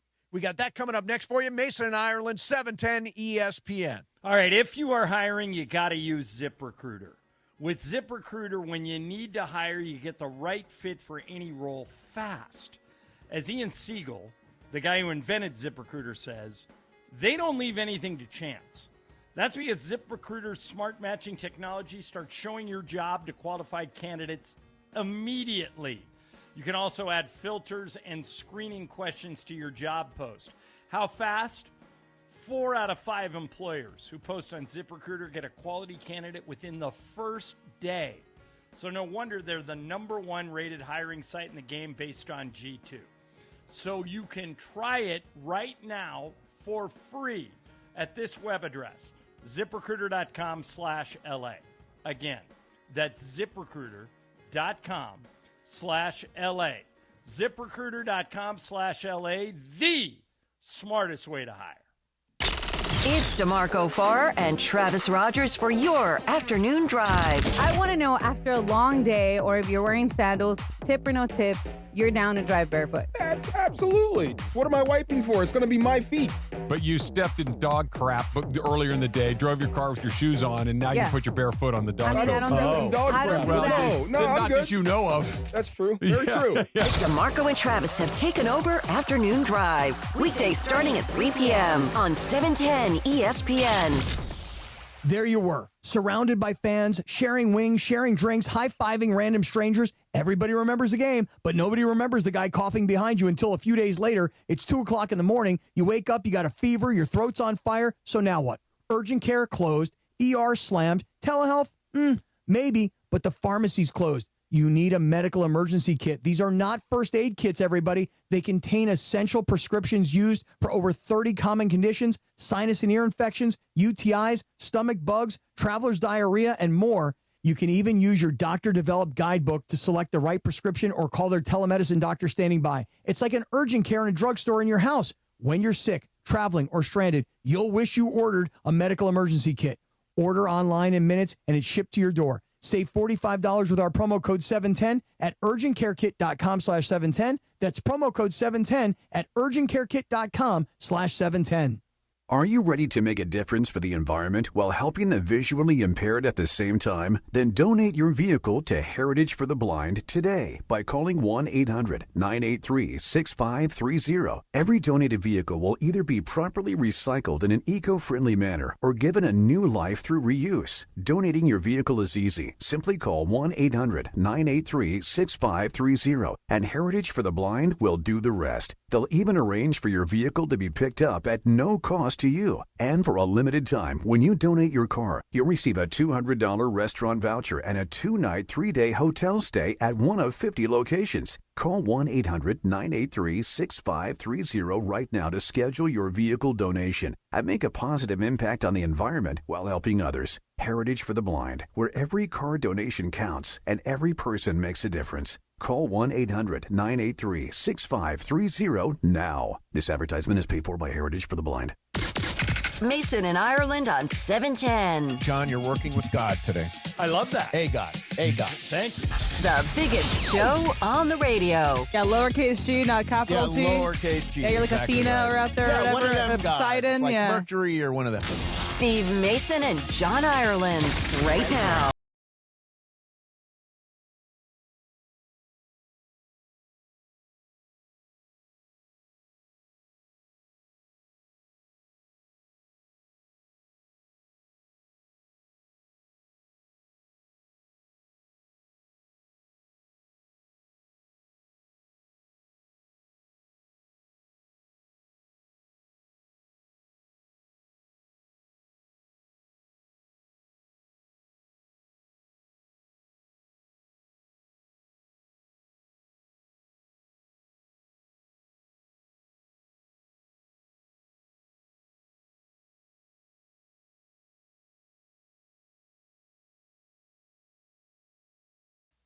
So, was he great still? Yeah. He was great. Yeah. I mean, But, I would have loved to see. You know, I was in Vegas so many times, and like he was always playing at the Desert Inn. I never went to see him. Never went to see him. Should have. Em, what about for you? Greatest vocalist you've ever seen perform live? That's an interesting question because I think my favorite concerts have not necessarily been because the people performing had the greatest vocals. Mm-hmm. Like, I like it because they can perform well or they are good at playing their own instruments or the songs are great. So kind of had to rack my brain for a bit. But then I remembered I did see Fleetwood Mac live in like 2018. Stevie and Nicks? so I'd say Stevie Nicks is probably the best vocalist I've heard live. She's great. Wilbur, what about you? I grew up on a lot of rock music, so that's most of my concerts. But I would say either Chester Bennington from Linkin Park or Chris Cornell. I was able to see him too. Where did you see great. Chris Cornell? Chris Cornell, I saw him twice. Once with Audioslave, and then once he was doing like a solo tour. I so regret he played the Disney Concert Hall. Oh yeah, and he did a completely acoustic show. And I listened to his version of Billie Jean, on a pretty regular basis. His version of Billie Jean is that's unbelievable. a great album in itself. Yeah. Mine is, without question, Adele. I thought she'd be great. She was greater. I've never seen, and by the way, for her, totally effortless. The vocal is just there. She's unbelievable. It's one of the great concerts I've ever seen. She's got an incredible voice. Do you Our buddy Michael Roth told me that Michael Roth is the king of AEG. Yes, he who is. owns LA Live. He told me he's never gotten more phone calls and requests from people to go to shows than when Adele did those 2 weeks of shows about 5-6 years ago. Yep. He said you wouldn't believe the people he heard from. Like the most famous people in the city just trying to get in to hear her sing. Do you prefer a concert where somebody is kind of just like standing either at the piano or standing up and just belting at you? Or do you prefer someone with a lot of theatricality, like a Beyonce or a Taylor Swift, or like, what do you prefer? By the way, Beyonce kind of cuts it. She kind of does both. Like, for example, I forget, I saw her last 2 tours. I think at the Renaissance Cowboy Carter tour, or Renaissance? Renaissance tour. She opened with just pure vocals. And she has she would be second to Adele. Before she got to Single Ladies and all those songs, she did just some belting, and she is incredible. But I think I like, Adele had some production. Like, she did set fire to the rain. Like, there was a piano with rain and fire, so there was a production to it. Pink is the best, like, swing around the building kind of performer, and she also has great vocals. But I would say Adele 1, Beyonce 2. Hey, if you need more Lakers talk in your life, the Ball Knower Extreme Duo of Mike Trudell and Geeter McGee back tonight, 6 o'clock on 710 a.m. and on the ESPN LA app. How do the Lakers still not have resolution on their wing depth? We'll get to that tonight with Geeter and Mike Trudell at 6 o'clock for Lakers talk. All right, so, Johnny, here is Mike Florio. He's talking about maybe what Aaron Donald and the Rams still need to work out. Not just from a salary cap standpoint, but from a cash standpoint. Every team has a budget. And to have a guy like Aaron Donald show up when you've already spent your budget, you're going to have to fill out some forms and genuflect before certain altars to try to get the money necessary to get Aaron Donald. But I can't imagine the Rams ownership not seizing this opportunity. But here's what's weird about it. Aaron Donald's making this decision as to whether or not he can be Aaron Donald again.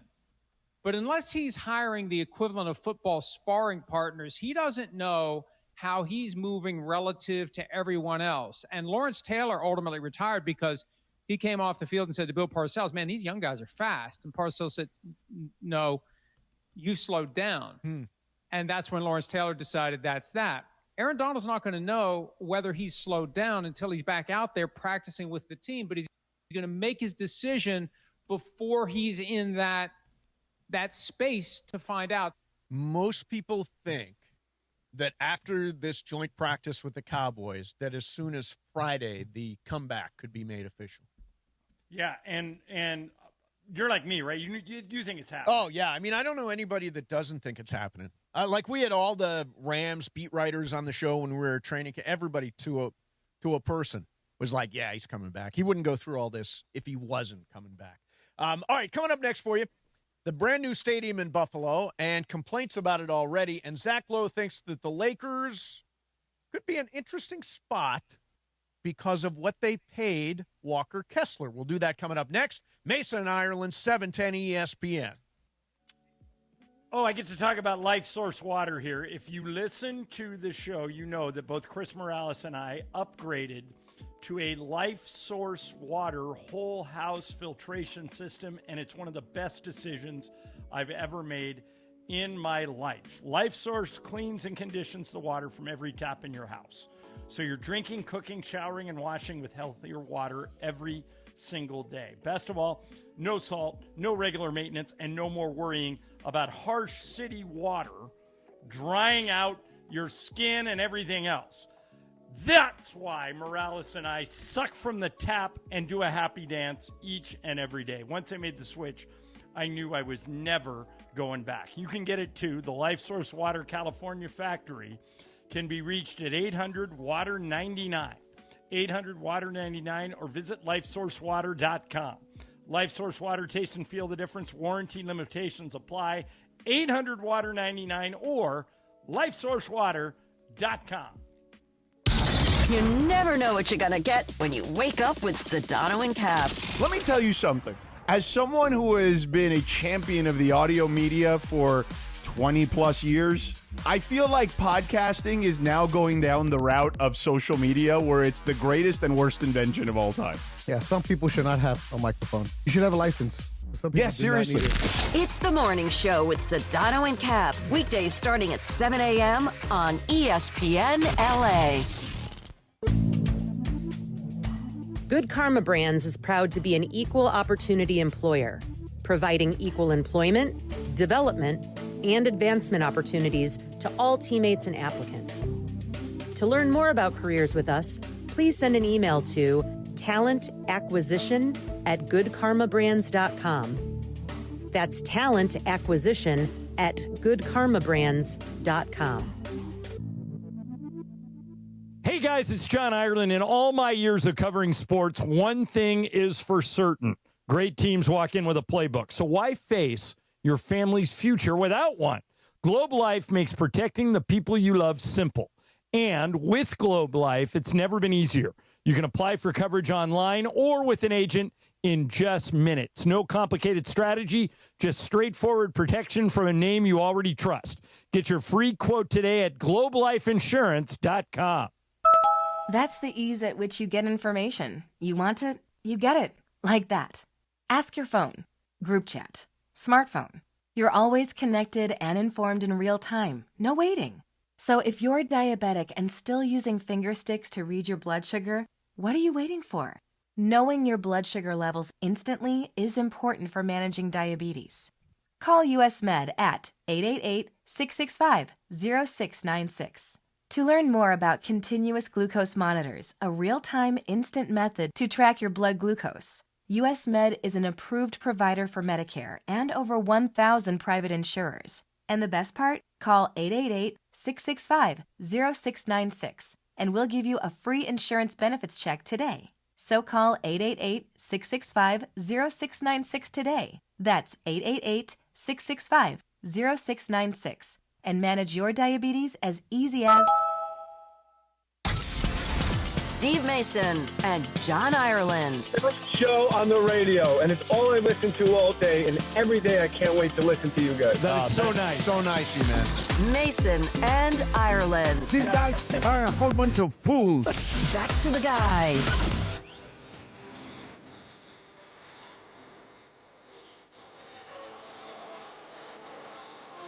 Lightning and thunder. Mason and Ireland, what is going on? It is a big Monday, cranking it up for another week here. And there's a little Imagine Dragons for you. Ryan Walker out there listening. Thanks, Ryan.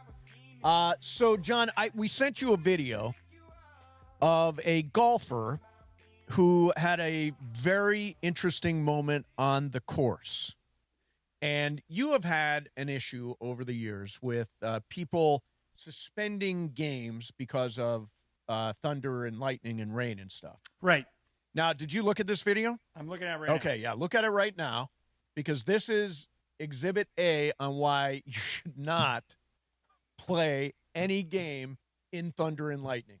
Well, and in particular, a game where you're holding a metal stick. Right. And surrounding yourself with trees. Correct. Yeah. It's unbelievable, this moment. This golfer. Well, first of all, this is pouring rain. It's pouring rain, and the guy's out there with an umbrella, hiding behind a tree on the golf course, laughing at two guys that are struggling in the rain, and all of a sudden, bam, struck by lightning. The guy holding the phone and doing the video, struck by lightning. Oh, my gosh. Is that not amazing? Oh, my gosh, yeah. It's crazy. Do you know anyone who's ever been struck by lightning? No, I know Lee Trevino was struck by lightning twice, but that's the only person I know. I know somebody who was struck by lightning. It was a kid that that was in our church. He was a kid playing in Little League Baseball. They didn't call him off the field soon enough, and they got struck by lightning. So two of them got struck by lightning. One did not make it out, and he survived. And he has this big scar in the back of his head because of it. It's crazy. So, Ireland, are you now okay with suspending a game if there's lightning in the neighborhood? Well, particularly if you're dealing with metal rods. But what about like football? Metal stands that people sit on. Yeah. I guess you have to. Yeah. But, I mean, football to me should be played in inclement weather. But not lightning. Yeah, probably not. Because this can happen. I'm literally wearing a metal hat. Yeah, we're making John into a lightning truther. Exactly. So Mike Florio, we just heard from Mike. Mike was talking about the brand new stadium in Buffalo. They revealed it over the weekend, kind of a soft launch. It's called Highmark Stadium, and it's not getting high marks. Here's Mike. The Buffalo Bills unofficially opened their new stadium on Saturday night with a team practice. Now, setting aside the Nickel City Batman uniform, setting aside the fact that the video boards look roughly the size of Michael Scott's plasma TV, there seemed to be more than a few seats with obstructed view. That's what's shown up throughout social media. And even though social media can be inherently unreliable, it seems like a very obscure thing for someone to fake.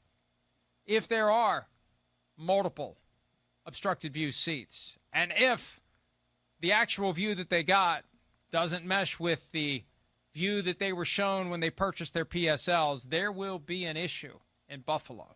In a year of celebration, it could ultimately end in a flood of litigation from those who have the seats where they can't see the whole field. And, John, I don't know if you've seen these views, but, I mean, there are some terrible obstructed views at this brand-new Highmark Stadium, and I cannot believe you drop a couple of $2 billion and you don't figure out the ability to have seats that completely see the field. I mean,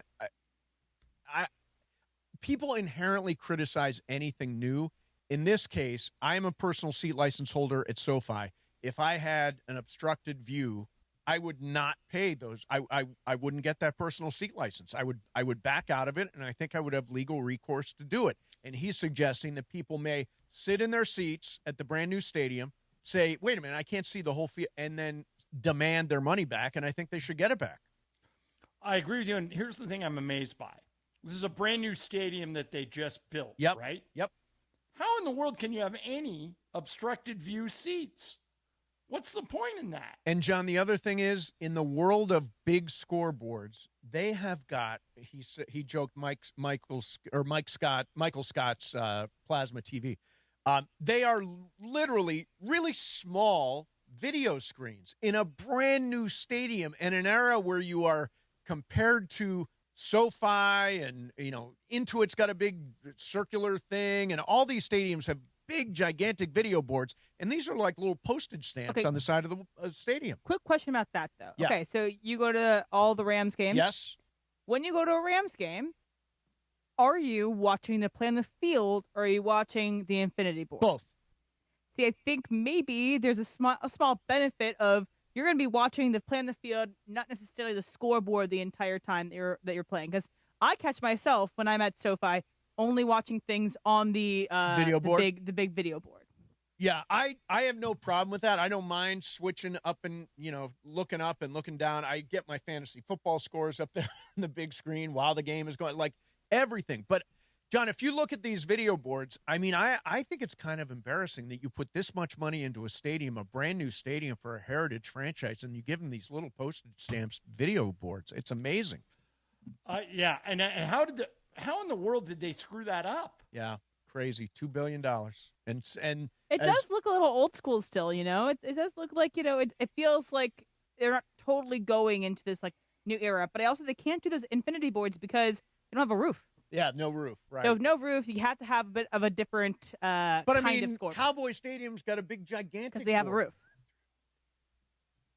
But theirs isn't like circular. No, but theirs you can only have that big jumbotron if you have something that you can attach it to in the sky. I see. So I think that's why. But again, there's bigger jumbo boards out there at college football stadiums. It's surprisingly unimpressive. All right, so I came across this piece of sound. So we know the Lakers have sort of remodeled in a huge way, huge turnover from last year's team.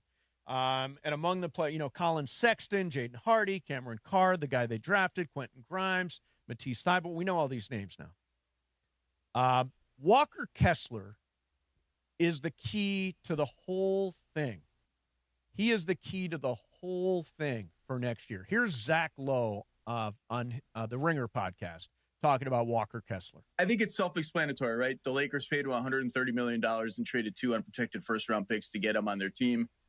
He has I like Walker Kessler as a player. People can go back and listen to the segment I did about why I think this will actually work decently for the Lakers on both ends of the floor. There's no question that they overpaid for him and are now trapped with this team and have to figure out either this is the team or is there a way to pivot by trading Austin Reeves down the line or something like that because they're out of tradable assets because of the Walker Kessler deal. All that said, he's played no meaningful games in the NBA, basically, and barely played at all last year. And so, yeah, I mean, for fairly or not, those assets, much like happened to Mikal Bridges, they're going to hang around his neck until he proves that he was worth it. Ireland, it seems like it all comes down to Walker Kessler. That is their biggest bet they have made during this. I mean, aside from paying Austin Reeves, which we assumed was going to happen, this is their biggest bet, right? Right. Yeah, and they're paying a guy who's never – they're paying based on potential. He's never been an all-star. He only played in 6 games last year. But every piece of tape I've seen on him makes it appear like it's going to work. It's just a matter of whether or not he can stay healthy. Stay healthy is the most important thing. And – you know, the giving up the assets is, you know, it's not so much what they would do with the draft picks. It's having the draft picks to be able to do stuff with them. But they still have a swap and they still have a couple of second-round picks to move. But they did give up a lot of assets in the Walker Kessler trade, too. So, I mean, I think, you know, I pretty much know what Luka's going to do. I pretty much know what Austin's going to do. Walker Kessler needs to stay healthy because he's the key, the X factor for next year altogether. All right. We're going to do a little fast track. M's got some stuff. By the way, we watched, you don't watch House of the Dragon? I do not. But last night was the grand finale of the finale for the season. And it did not turn out, I've been saying all along, Rhaenyra, it did not turn out the way I expected to.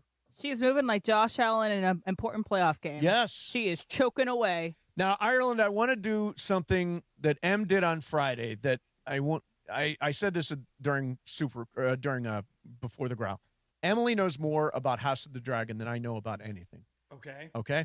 Emily, how many dragons are in House of the Dragon? Okay, and I missed somebody last time, so there's a lot of dragons. I think maybe like 13, but there's only a couple that we are going to talk about. So there's Traxxas, which we haven't really seen. It's the youngest guy's dragon. But let's just say the ones that we are going to have in the shows that we've seen. So we've got Moon Dancer, we've got Sea Smoke, we have Vermithor, we have Silverwing. Silverwing was Ulf's dragon, which was important in the game. Yeah, Caraxes, we got Cyrax, Sheepstealer, we got Vagar, Sunfire, Dreamfire, and then you got I don't think they're going to put the Cannibal in the show, but that's another one. So 11, I think that might be it for the ones that you will see in the show. Yes. I could not. The only dragon I know is Vagar. No, you know Caraxes. Oh, Caraxes. That's what Damon's Vagar's the big gigantic one. Vagar's the big gigantic one. Caraxes is the one with the long neck. It's called the Bloodworm. Sheepstealer's the one that's out there. That's messed up. Yeah, got a lot of teeth all over the place because it was a wild dragon. But yeah, there's another wild dragon, Cannibal, that we don't see. There's Traxxas, which we don't see. So Ireland, Kid's dragon. Seriously, what? Can you believe this? She knows all the dragons in the House of the Dragon. I mean, back to Game of Thrones, we knew all the characters for Game of Thrones. What were the names of the dragons? I don't remember dragon names. The dragon names I can tell you 10 people that were on that show. The dragon names for Daenerys' dragons is Rhaegal, Drogon, and Drogon was the main one she rode all the time. Rhaegal, and then there's another one that I'm blanking on. But I think Rhaegal is the one that gets taken by the walkers at the end of the series, but she still has Drogon, and then Drogon's the one that burns the... Yeah, I give them nicknames, like Big One. But they're all big. Mean One. Okay. Red One. Right. Yeah, no, I mean, seriously, John, can you even grasp that? I couldn't do it. No, I could not. But I know there are people that are super into that stuff. Yeah. Like you could name...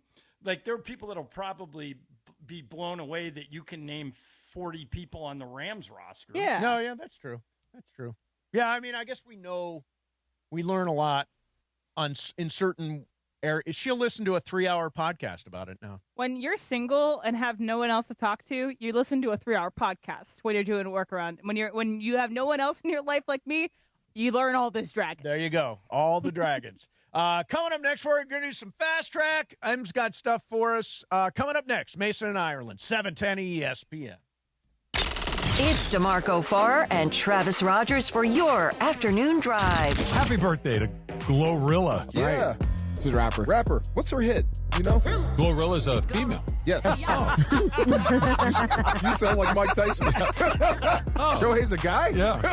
Glorilla Are is a you female. a fan of Glorilla? Every day you're supposed to learn something new. You just did. Just check the box. Yeah. DeMarco and Travis have taken over Afternoon Drive. Weekdays starting at 3 p.m. on 710 ESPN. Not sure what to do this week? The answer is always Cosm. Here's your Cosm calendar for the week of August 10th. Thursday, the Phillies and Twins take the field in MLB's annual Field of Dreams game from the iconic cornfield from the movie Field of Dreams in Dyersville, Iowa. Surround yourself in the sights and sounds of one of baseball's most memorable games of the year in virtual reality inside the Cosm Dome. Imagine every close play, every sliding catch, and every home run into the cornfield on a gigantic 87-foot wraparound LED display.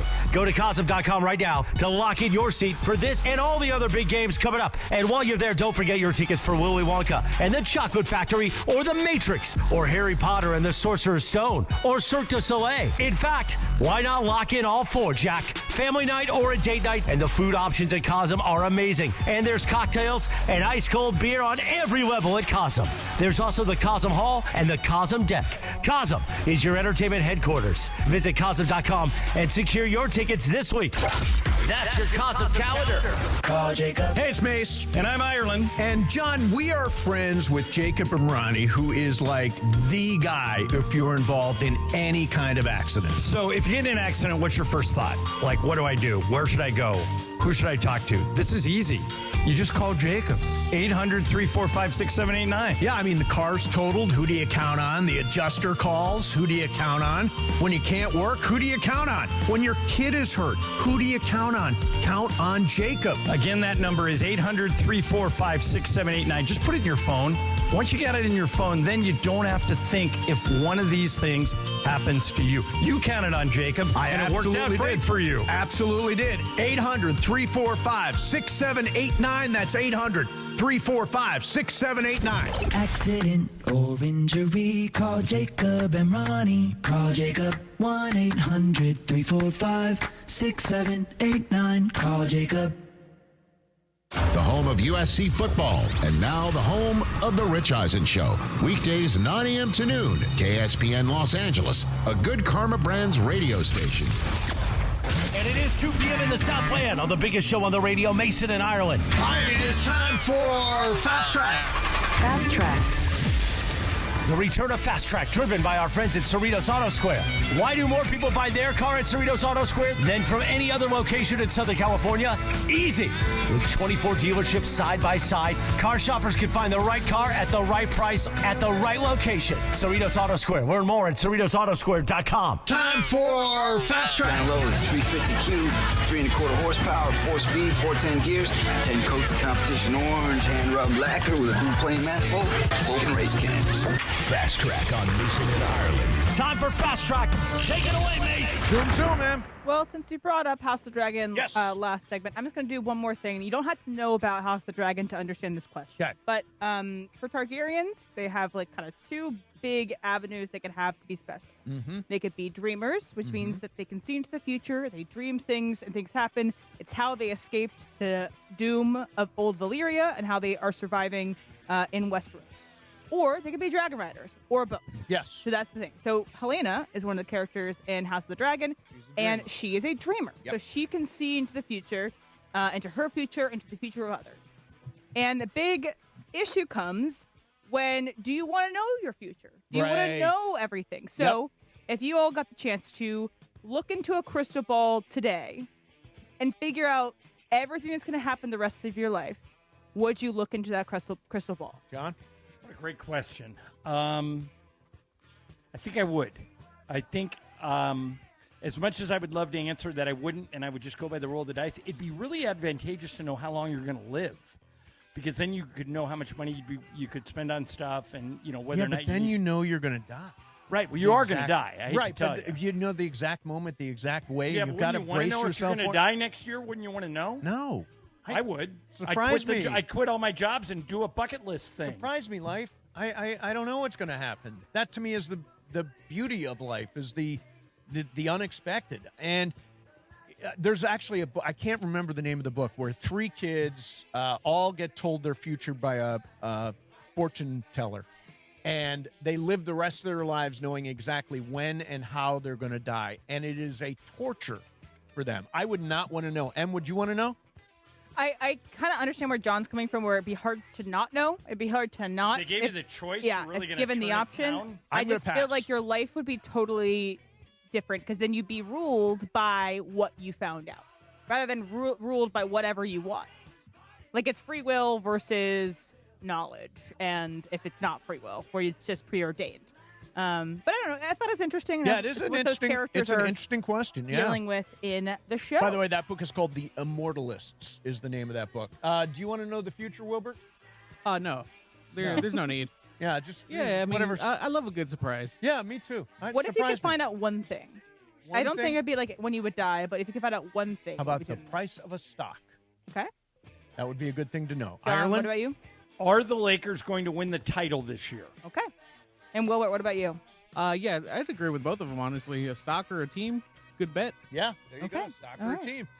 Yeah, Mason, what if I wanted to know more about Lakers Well, stuff? it's a very good question. If you need more Lakers talk in your life, the ball knower extreme duo of Mike Trudell and Geeter McGee are back tonight at 6 on 710 a.m. and the ESPN LA app. How do the Lakers still not have a resolution on their wing depth? You can discuss it tonight here on ESPN LA. Vroom, vroom, man. All right, so this came out this morning that the NFL will allow head coaches to designate a member of their sideline staff to initiate replay challenges, a league official confirmed on Monday. So they don't have to necessarily have somebody else on their team be the person to challenge, but they have the option to. So, if it's not a strong suit of a coach, they can say, hey, if, say, McVay, maybe he thinks it's not his strong suit. He can either give it to Cliff Kingsbury or Nate Shieldhouse or someone else on the team to make the challenges for him. So if you were put into this head coaching position, would you want to designate that to somebody else? I would not. I'd want to call the plays. I think. Well, no, not the plays. It's the challenges. Whether or not you want to challenge. Nope. I'm a control freak. I want to control it. I would be the same. I don't think I would trust it to somebody else. I would want. That's a big decision to challenge. I think I would want to do it myself. Nothing against Cliff Kingsbury or Nate Shieldhouse. I think I want McVay to do that. I have I think I'd prefer it to be somebody else's job. I'll give you an example. Okay. So in kickball that I play, it gets really competitive. Like, people have different pitches. People care about this. Yep. And we have challenges. We have 2 challenges a game. Yep. But we have no replay, so it's always just okay, no one can look at a replay and see if it worked or not. But only one person on the team can challenge, and it's the captain.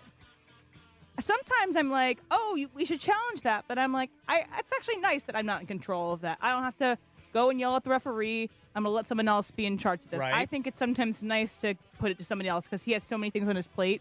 All these coaches already have so many things on their plate. If you have somebody that's dedicated to time management and to challenges, I think that's a good thing to give to somebody else. Okay. I would not want to give that up if I was a coach. Not the challenges. Play calling, challenges, I think those are probably the things that I want control over. All right, so John. Yeah. This is surprising to me. Scottie Pippen did a podcast. And he was asked about him and Michael Jordan and whether or not they were or are friends. Listen to his answer. Great teammate, but we just never were great friends. Never, even when you guys played? No. Conversation. Did you guys golf a lot together or no? Never. You guys never golfed? No. So who was he talking about to go golf with him, Rob? Wow, you guys never golfed together. No. So when you guys played together, how often was it for you guys to have dinner together? I mean, we may have a pregame meal or something like that, but it's always a big big party of people. How many times did just you and Michael have dinner in Chicago? Chicago has a lot of great. Scotty, stop it. Scotty, stop it. Never. So does that surprise you that Scottie Pippen and Michael Jordan never had a dinner together, played golf together, any of that? No. I'll tell you a story about Kobe. Exactly why I brought this up. Yeah, tell us. That he and Derek Fisher were backcourt teammates for 5 championships. Mm-hmm. And several years into their run, I overheard somebody say to Fish, hey, what's Kobe's house like in Newport Beach? And Fish said, I don't know. I've never been there. And I was taken aback by that he had never been to his house, and that, you know, they would socialize on the road and go to like team dinners, but never one-on-one stuff. Right. And they were drafted in the same year, in the same backcourt.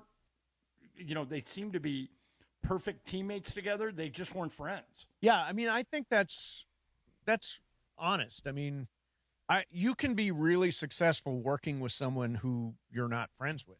Right. Clearly.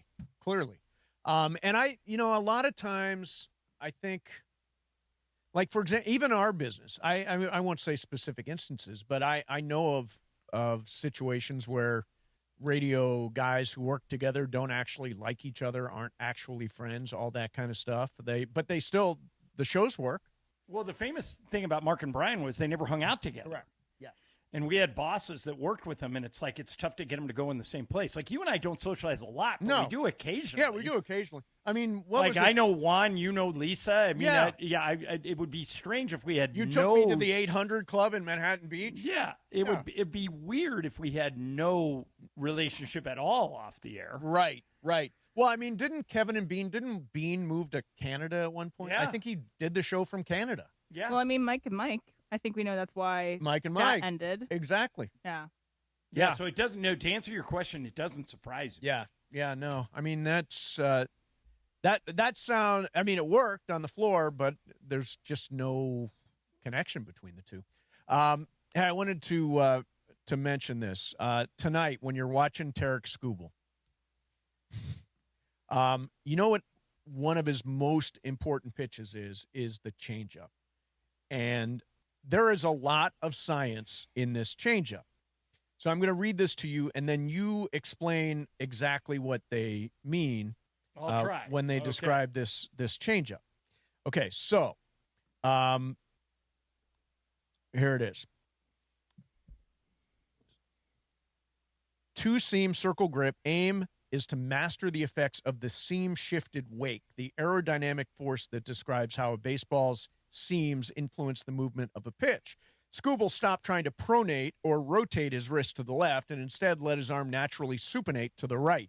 Coaches gave him a cue to swipe across the baseball like he was trying to give it a cut effect. He famously did drills involving a dot written in black marker on the ball. The point was to have the ball's seams clip a wave of air and ride it to nastier down and away movements. John, explain. That is so over my head that I'm not sure it even makes any sense to anyone who isn't a pitcher or a catcher. Is that not? Like, maybe Mark Pryor could explain it, the Dodgers pitching coach. Yep. But I mean, that is the detail by which major league pitchers do their thing. I mean, that is the little dot on the ball, the clip of wave of air. I mean, all this stuff is amazing. So watch for it tonight, and just know they did a whole bunch of science about this, and we explained it to you. We perfectly explained Tarik Skubal's changeup, so watch for it tonight. All right, John, our friend Jacob Imrani. The best, absolutely. And, you know, over the weekend, maybe you got into some kind of accident. Maybe it was a Uber or a Lyft or a commercial vehicle accident, or as a pedestrian or a scooter or an e-bike or any of that stuff. And Jacob is the guy that can help you today, right now, this moment. And the number is so easy for Jacob. 800-345-6789. That's 800-345-6789. You get a free consultation, no obligation case review, and you don't pay him anything unless he wins. Let him get you the maximum compensation and handle every detail of your case so that you don't have to worry about it. You don't have to sweat it. 800-345-6789. And by the way, Sparks fans, if you want to sit courtside at tomorrow's Sparks game, visit Jacob on Instagram at call.jacob and look for the giveaway post. You and a friend can hang out courtside, courtesy of Call Jacob. Again, the number, 800-345-6789, or check him out on Instagram at call.jacob. Mason and Ireland, 710 ESPN. It is Fast Track on Mason and Ireland on 710 ESPN, the all-new ESPN LA app, and always on YouTube at ESPN Los Angeles, driven by Cerritos Auto Square. All right, it is time for Fast Track. Fast Track. Why do more people buy their car at Cerritos Auto Square than from any other location in Southern California? Easy. With 24 dealerships side by side, car shoppers can find the right car at the right price at the right location. Cerritos Auto Square. Learn more at CerritosAutoSquare.com. Time for Fast Track. More Fast Track next. Hey, John Ireland here. Here in Los Angeles, our city water is loaded with chlorine and chemicals. That's why I got a Life Source whole house water system. It cleans and conditions water from every tap for healthier water with no salt and no regular maintenance. Upgrade your water and your life with Life Source. I did, and I'll never go back. Call the Life Source California factory today at 800-WATER-99 or visit LifeSourceWater.com. Life Source Water, it's not just better, it's essential. Life Source. Taste and feel the difference. Warranty limitations apply. The LA Card Expo returns August 15th and 16th to the Warner Center Marriott in Woodland Hills. Sports cars, Pokemon, TCG, autographed memorabilia, rare finds, and more, all under one roof. With over 150 vendor tables, there's something for serious collectors, casual fans, and the whole family. Show hours are Saturday, August 15th, 9:30 to 5, and Sunday, August 16th from 10 to 4. For tickets and info, visit LACardExpo.com. That's LACardExpo.com. Don't miss the LA Card Expo, August 15th and 16th. Skechers elite athlete OG Anunoby has been making history on the basketball court. Anunoby tips it in. Unbelievable. What a shot. He's been balling out in Skechers high-performance basketball sneakers, and the world is noticed. But how does OG train off the court to keep in peak physical condition? Hands-free Skechers Slip-ins Aeroburst. They help prepare OG for the physical demands of playing at a championship level. Get your pair of Aeroburst for only $165 at a Skechers store, Skechers.com, or wherever high-performance running shoes are sold. My name is Whitney Allen, and I'm a widow. My husband, Ryan, died. We never thought we'd ever have to use life insurance, but the unexpected happened. With Ethos, signing up was fast and 100% online. You can get a quote in seconds, apply in minutes, and get same-day coverage. No medical exams, and you can get up to $3 million worth of coverage. I'm grateful we were prepared. Get your free quote at ethos.com/play. That's ethos.com/play. Paid spokesperson. Time spent on application may vary. Online health questions required. Fast Track. And it is Fast Track on 710 ESPN. Mason and Ireland on the all-new ESPN LA app, 7:10 a.m. and always on YouTube at ESPN Los Angeles. Fast Track now back in the 2 p.m. hour on Mason and Ireland, driven by Cerritos Auto Square. Why do more people buy their car at Cerritos Auto Square than from any other location in Southern California? Easy. With 24 dealerships side by side, car shoppers can find the right car at the right price at the right location. Cerritos Auto Square. Learn more at CerritosAutoSquare.com. Once again, back to Fast Track and back to Mason and Ireland on 710. Vroom, vroom, man. All right, so we played a little clip earlier of Adam Vinatieri ribbing Bill Belichick a little bit, saying that he has, going to go judge his girlfriend's cheerleading competition. Well, he also talked about Pat McAfee and his special relationship with Adam Vinatieri. This is Adam. Hey, Pat McAfee's here in the crowd today. Great to see you, brother. The only person who enjoyed holding my balls more than my wife. She held for me in the off season when everyone else was gone. Get that right. All right, so that is two things that he said that maybe, isn't the most dignified way to get to the Hall of Fame. But do you like that he was kind of roasting, or do you prefer someone to just be serious? He did turn it into a roast. I don't know that I've seen quite that routine. He obviously maybe had a joke writer. I'm not sure, but he had a couple of really funny lines in there. A lot of people today felt like it wasn't dignified. It wasn't worthy of the Hall of Fame induction ceremony. Although, I'm the first one whose mind goes to sex. Yeah. But to that, I thought he was talking about the fact that if you're a place kicker, you need somebody to hold, like Lucy and Charlie Brown. Yeah, you need somebody to hold the ball. That's what he was talking about, right? Yeah, but he was goofing on it. I mean, he said it in the way to make it a joke. Yeah. I think everyone knows he's his It place. didn't bother me. I thought it was funny. I thought it was funny. I mean, that guy could probably do a tight 10 at the Comedy Store. I also think that's how kind of special teamers have long careers. Is they're just guys that can crack jokes, talk to guys, be good, like clubhouse or locker room guys. But again, Adam Vinatieri is maybe the best to do his position. But no doubt, I don't know, funny.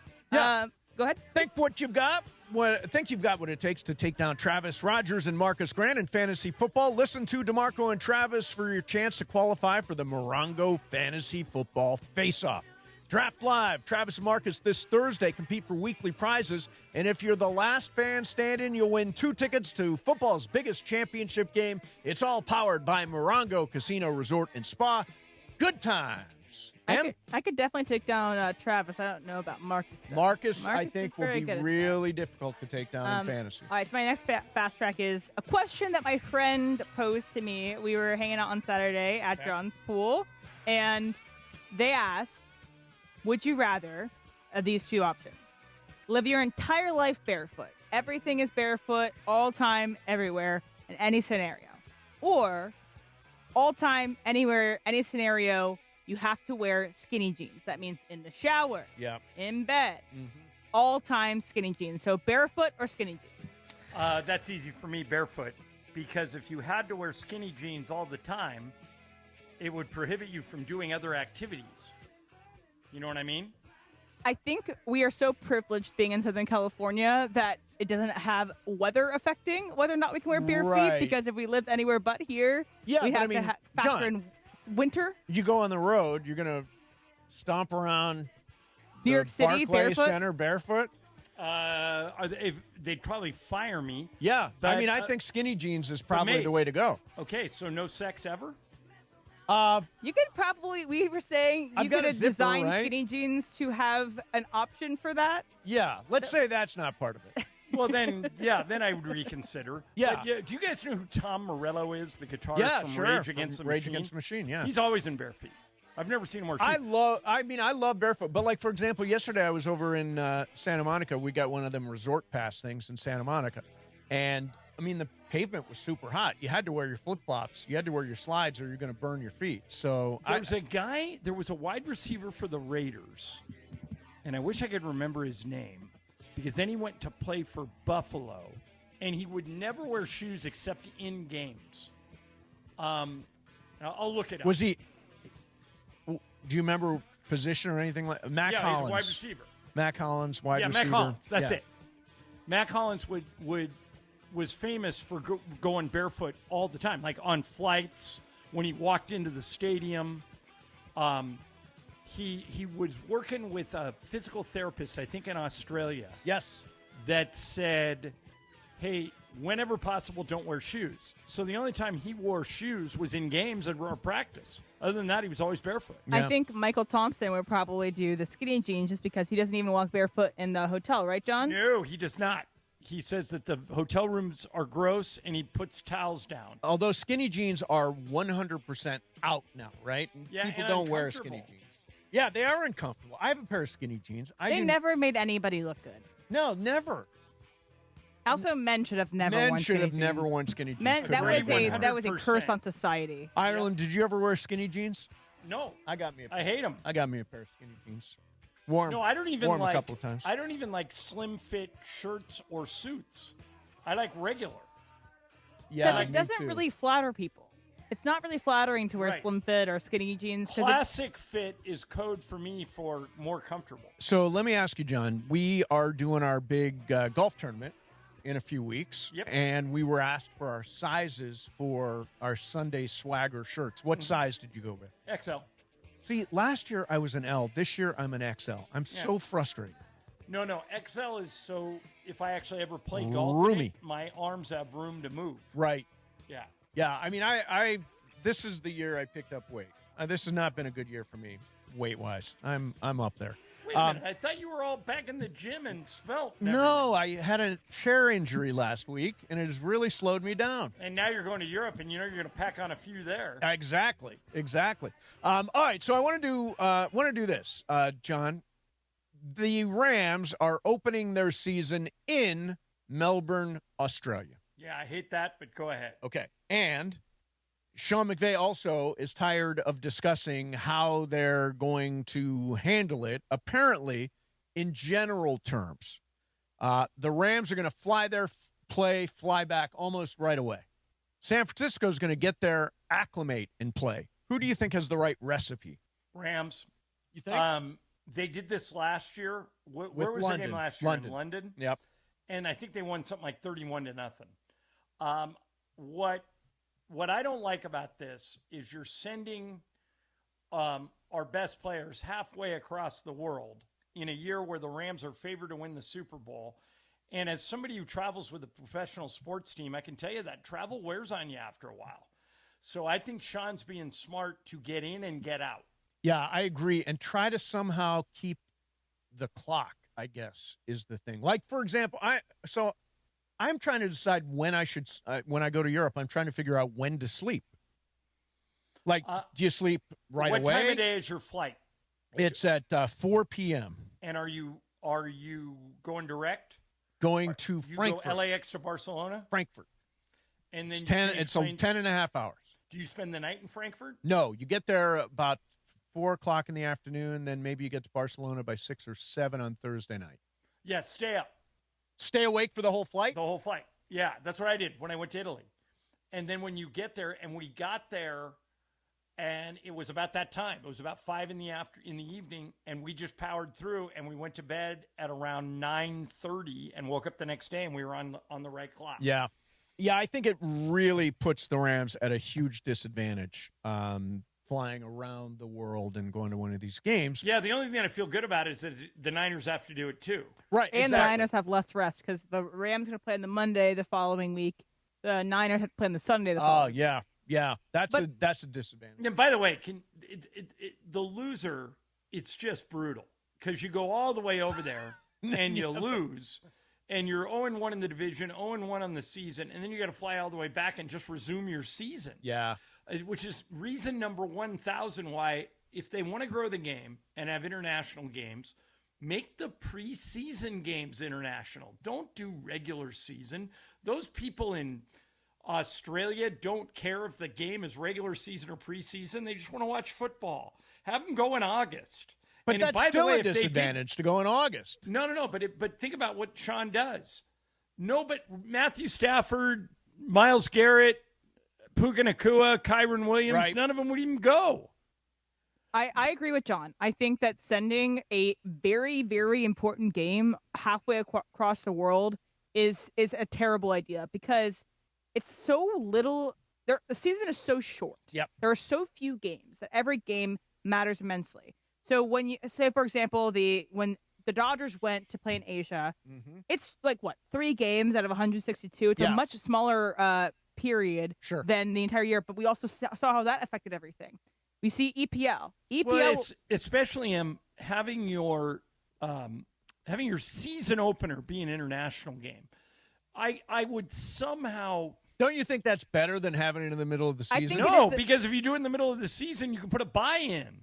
Well, they basically have a bye because they have 10 days off between because they play on a Wednesday and play the following Monday. So they actually do have a long time between their first game and their second game. Helps a little, but I would just eliminate all international games in the regular season. I would do them in the preseason. Well, the opposite is happening. Right. They're adding them. Everybody's going to have an international game within a couple of years. They're going to do 16 international games, and everybody will have at least one. And by the way, that'll be the 18th game. When they eventually get an 18th game, and they're going to, the 18th game will be an international game that everybody will have, whether it's Melbourne, Rio, wherever they happen to go. I don't get that because you can send a bad game overseas. EPL does that. The English Premier League does that. They send their friendlies over here, and half the team doesn't play. They play with That's what we should do. Their guys down the line, and people still pack stadiums to watch Arsenal versus Chelsea and see the guys all the way down the line. People in the other countries will see a good football, quote unquote, they won't care. They'll just go. In a perfect world, we have no international games. I'm totally against international games, but I think the NFL looks at it and says, well, we squeeze as much money out of the United States as we possibly can. We own North America. Happening. Let's try to squeeze some money out of some other markets worldwide. Let's be a worldwide game like the NBA or Major League Baseball. But you can do that with bad games. You can do that with the preseason. You can do that without having it be one of the 17 games that are in the regular season. Or you can do it not at all. This reminds me of what Mark Cuban said, hogs go to slaughter. I mean, all these random Wednesdays and Christmas Day and night before Thanksgiving and all this stuff, they're maximizing the amount of revenue. Now they're trying to squeeze it out and putting teams in bad positions. And there's no worse position. I mean, of all those international cities, Melbourne is the by far the toughest one to get to. It's and they made the Dodgers go over there. Now they're making the Rams go over there. It's ridiculous. Yeah. But John, you know what they say. What do you follow? Follow the money all the time. Coming up next, do you like watching a big game with other people? We'll do that coming up next. Mason in Ireland, 710 ESPN. Hey, John Ireland here. Tired of watching life from the bench? It's time to get in the game. Globe Life is looking for people who want more than just a job. Set your schedule and help families protect what matters most. No experience? No problem. Training is provided, and you don't need anything to get started. It's not a desk job. It's a shot at building your legacy on your own terms. Your road to the championship starts at globelifecareers.com. Globe Life, official life insurance of the Los Angeles Lakers. Introducing our new Chili Crisp Dumplings, a spicy twist on a Waba favorite. Bold, crunchy, and tossed and fiery. Chili Crisp. That's our new Chili Crisp Dumplings. Get them today, only at Waba Grill. It's for you. I'm here with Angelica, and getting a DUI is serious business, isn't it? It's a process, Cappy, and if you don't take action within 10 days, you run the risk of some pretty serious consequences. Start by calling or going to fixmydui.org. One of many things Fix My DUI does is help individuals rebuild their lives through stability and reducing the risk of future mistakes. We do this through education and ongoing support. So the first thing you do, visit fixmydui.org or call 888-607-7077. We can help. Welcome to Milagro Tequila, where the sun shines, good times roll, and tequila pours. Take a sip of sunshine this summer with Milagro Tequila, crafted from 100% Blue Weber agave for bright flavor and exceptional smoothness. Shake up fresh margaritas with Milagro Silver. Mix the perfect paloma with Milagro Reposado, or enjoy the rich, smooth taste of Milagro Añejo on the rocks. Find Milagro at your favorite retailer, in-store, and online. Tequila never tasted brighter. Milagro Tequila. Please enjoy responsibly.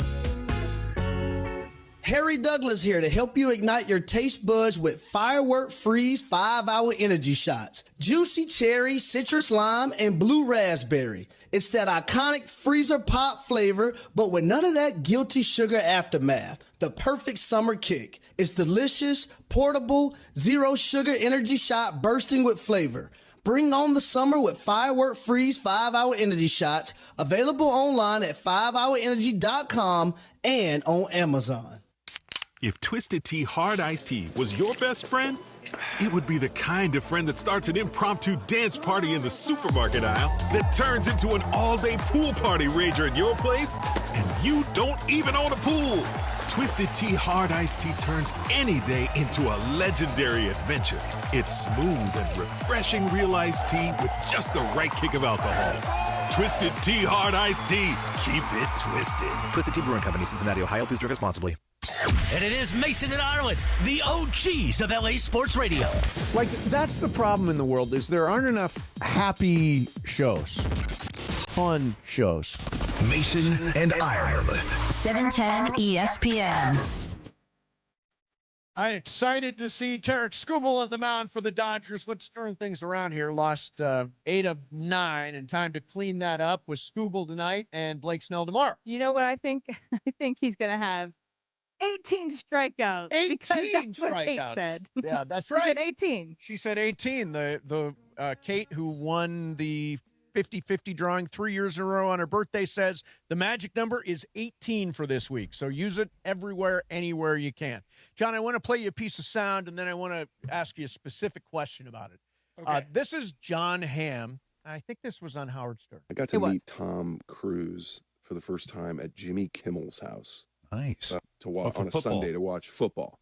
Right. He would have these big groups, and they'd have a keg, and he'd make pizzas, and it was L.A., so it's sunny, and the game started at 10 in the morning, and a big group of comedy writers and comics and actors and people, and the rumor was going like, Tom Cruise is supposed to come by today.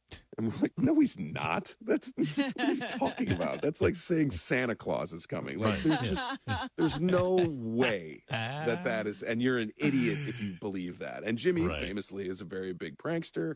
You're a fool if you think that is actually going to happen. And not only does the doorbell ring, and unmistakably it's not a Tom Cruise impersonator. It is Tom Cruise with his mom shows up at football. And so we got Tom Cruise and Mom Cruise, and it's like we're all having like an out of body experience, and like this is arguably the most famous person on the planet. Okay, so a few questions. First of all, can you watch a big game with people? Like Jimmy's throwing a big party. Come on over, watch the game, whatever that big game happens to be. Do you ever watch big games in a big group? Sure. See, I like it. I do not. I cannot stand it. Really? I've got to be totally locked into the game. So you don't like Super Bowl parties? I do not. But that's only if the Rams are in it, right? No, I'm not a big Super Bowl party. The last Super Bowl party I went, oh boy, was Beatles' Super Bowl party a couple years ago. That was wild. But that's the last Super Bowl party. No, I got to be locked into the game. I just want to be, especially when the Rams play. I cannot watch the Rams games with anybody else. But if it was like last year's AFC Championship game that didn't have any of the Rams? Probably I don't give an F about that, right? Who's the most, let's see, non-sports, who's the most famous person you've been around, John? Non-sports. Yep, non-sports. Probably, I've played golf with Samuel L. Jackson. That's big. Probably, who would be more famous between Sam and Bryan Cranston? It'd be close. It'd be very close. I think Sam. Sam, probably, because he's done all those blockbuster-y kind of things. Yeah. And what about you? Have you ever been around a big-time celebrity like that? I wouldn't say around. No. Tina Fey did a Q&A at my school once. Okay. So that was that. That was in the ballpark. I had dinner once with Colin Farrell, who I think is a pretty big star. Yeah. And could not have been a nicer guy, but it's surreal being around somebody like that. Well, you've been around both Will Ferrell and Bryan Cranston. That's true, I would yeah. put them ahead of Colin Farrell, wouldn't you? Although Colin Farrell, there's a Cranston obviously is the biggest because we go way back. Farrell, I've been around at LAFC games, which is great. But Colin Farrell, I sat there and had dinner with him, which is a totally different experience. Did you know that Will Ferrell's son is a musician, and he actually just performed at Outside Lands this past weekend? Yeah. Magnus. Good for him. Yeah. Yeah, I saw that. He's got like a Swedish-Irish name with Magnus Farrell.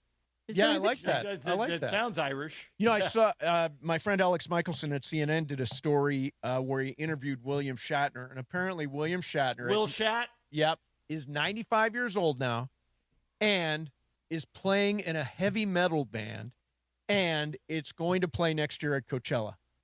And if he's alive, will be part of it? If he's alive, he will be part of it. Yes, he will, which I think is amazing at 95 years old.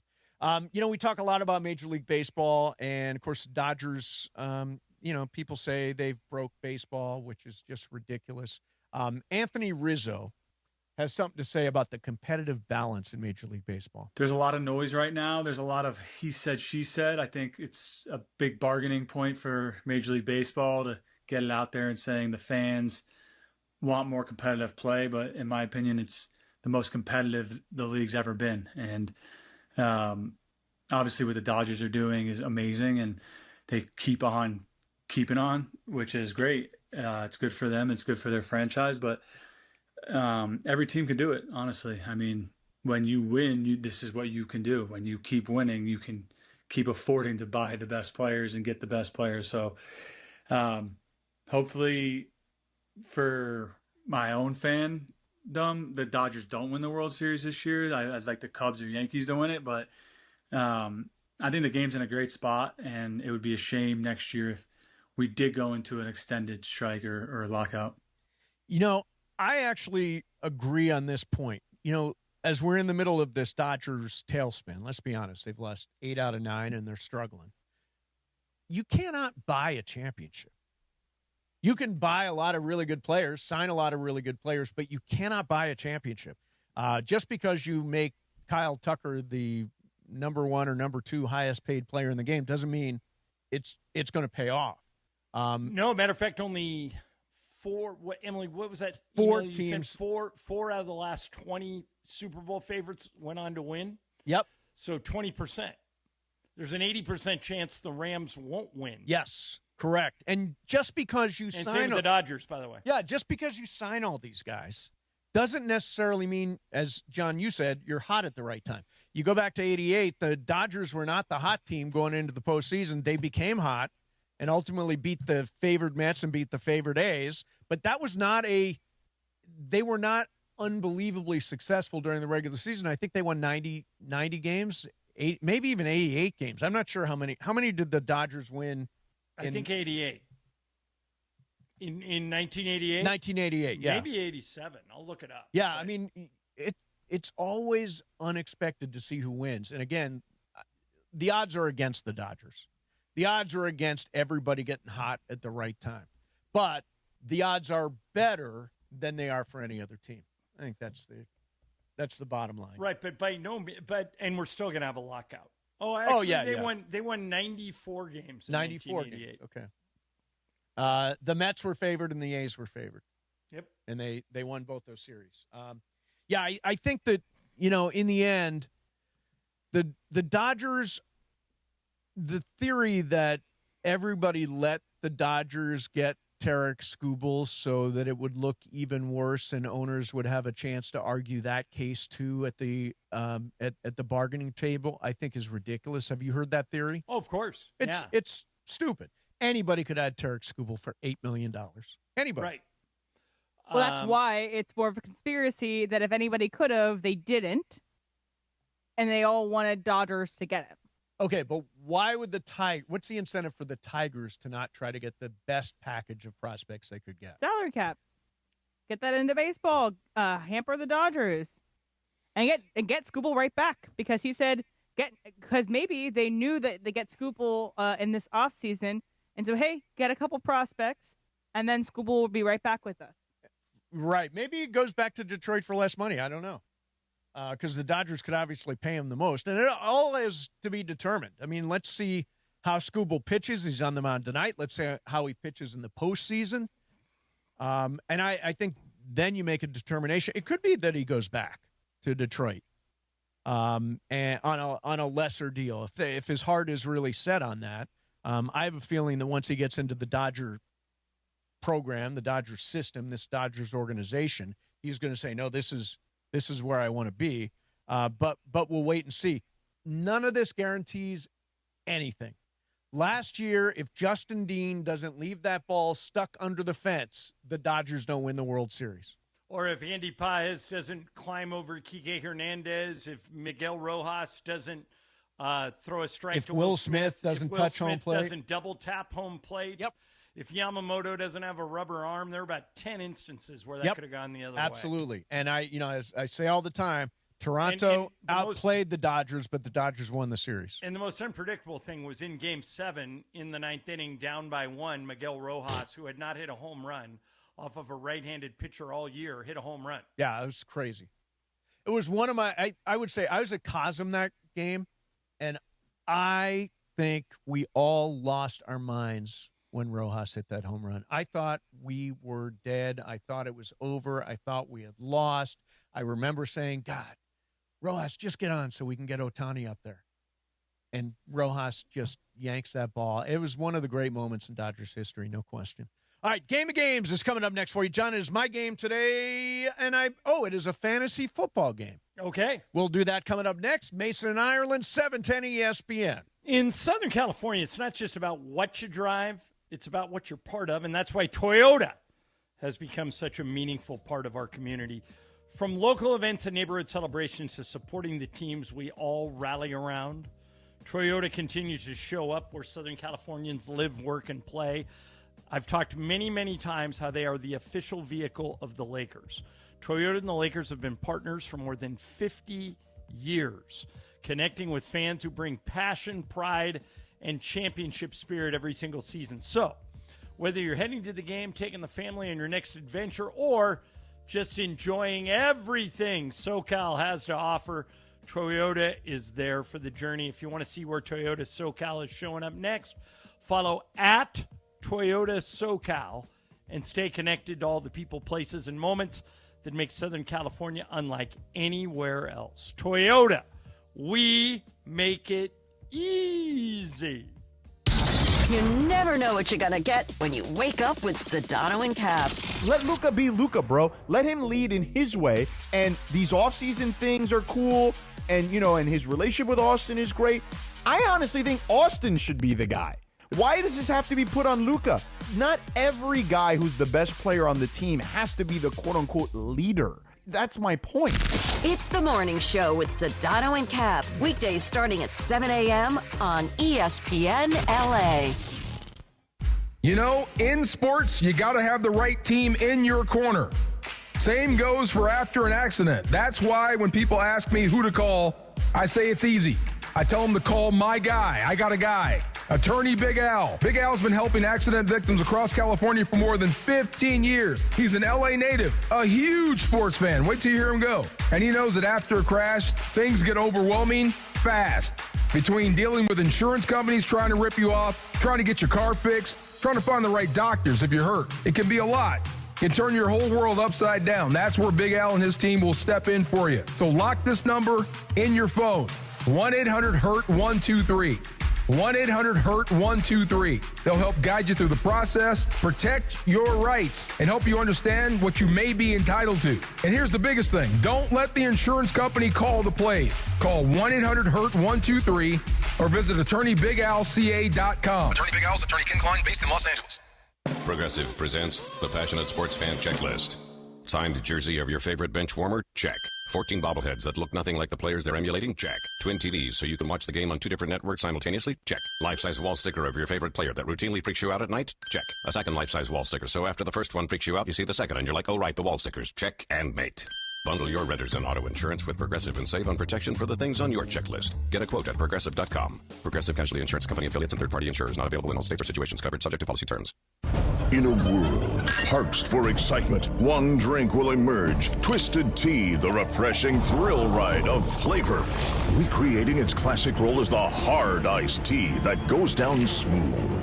Twisted Tea doesn't just taste like real iced tea, it's made with real brewed tea and a 5% kick of alcohol. Taste the adventure with Twisted Tea Hard Iced Tea. Keep it twisted. Twisted Tea Brewing Company, Cincinnati, Ohio. Please drink responsibly. And it is time on Mason and Ireland for the final segment. The final segment of the show, always Game of Games time, presented by the one and only Jacob Emrani. Call Jacob. Call Jacob.com. And yes, that new telephone number, 800-345-6789. 800-345-6789. Hi, this is Jacob Emrani. Game of Games made possible by the law offices of Jacob Emrani. Let's do it. Game of Games time on Mason and Ireland. Take it away, Mace.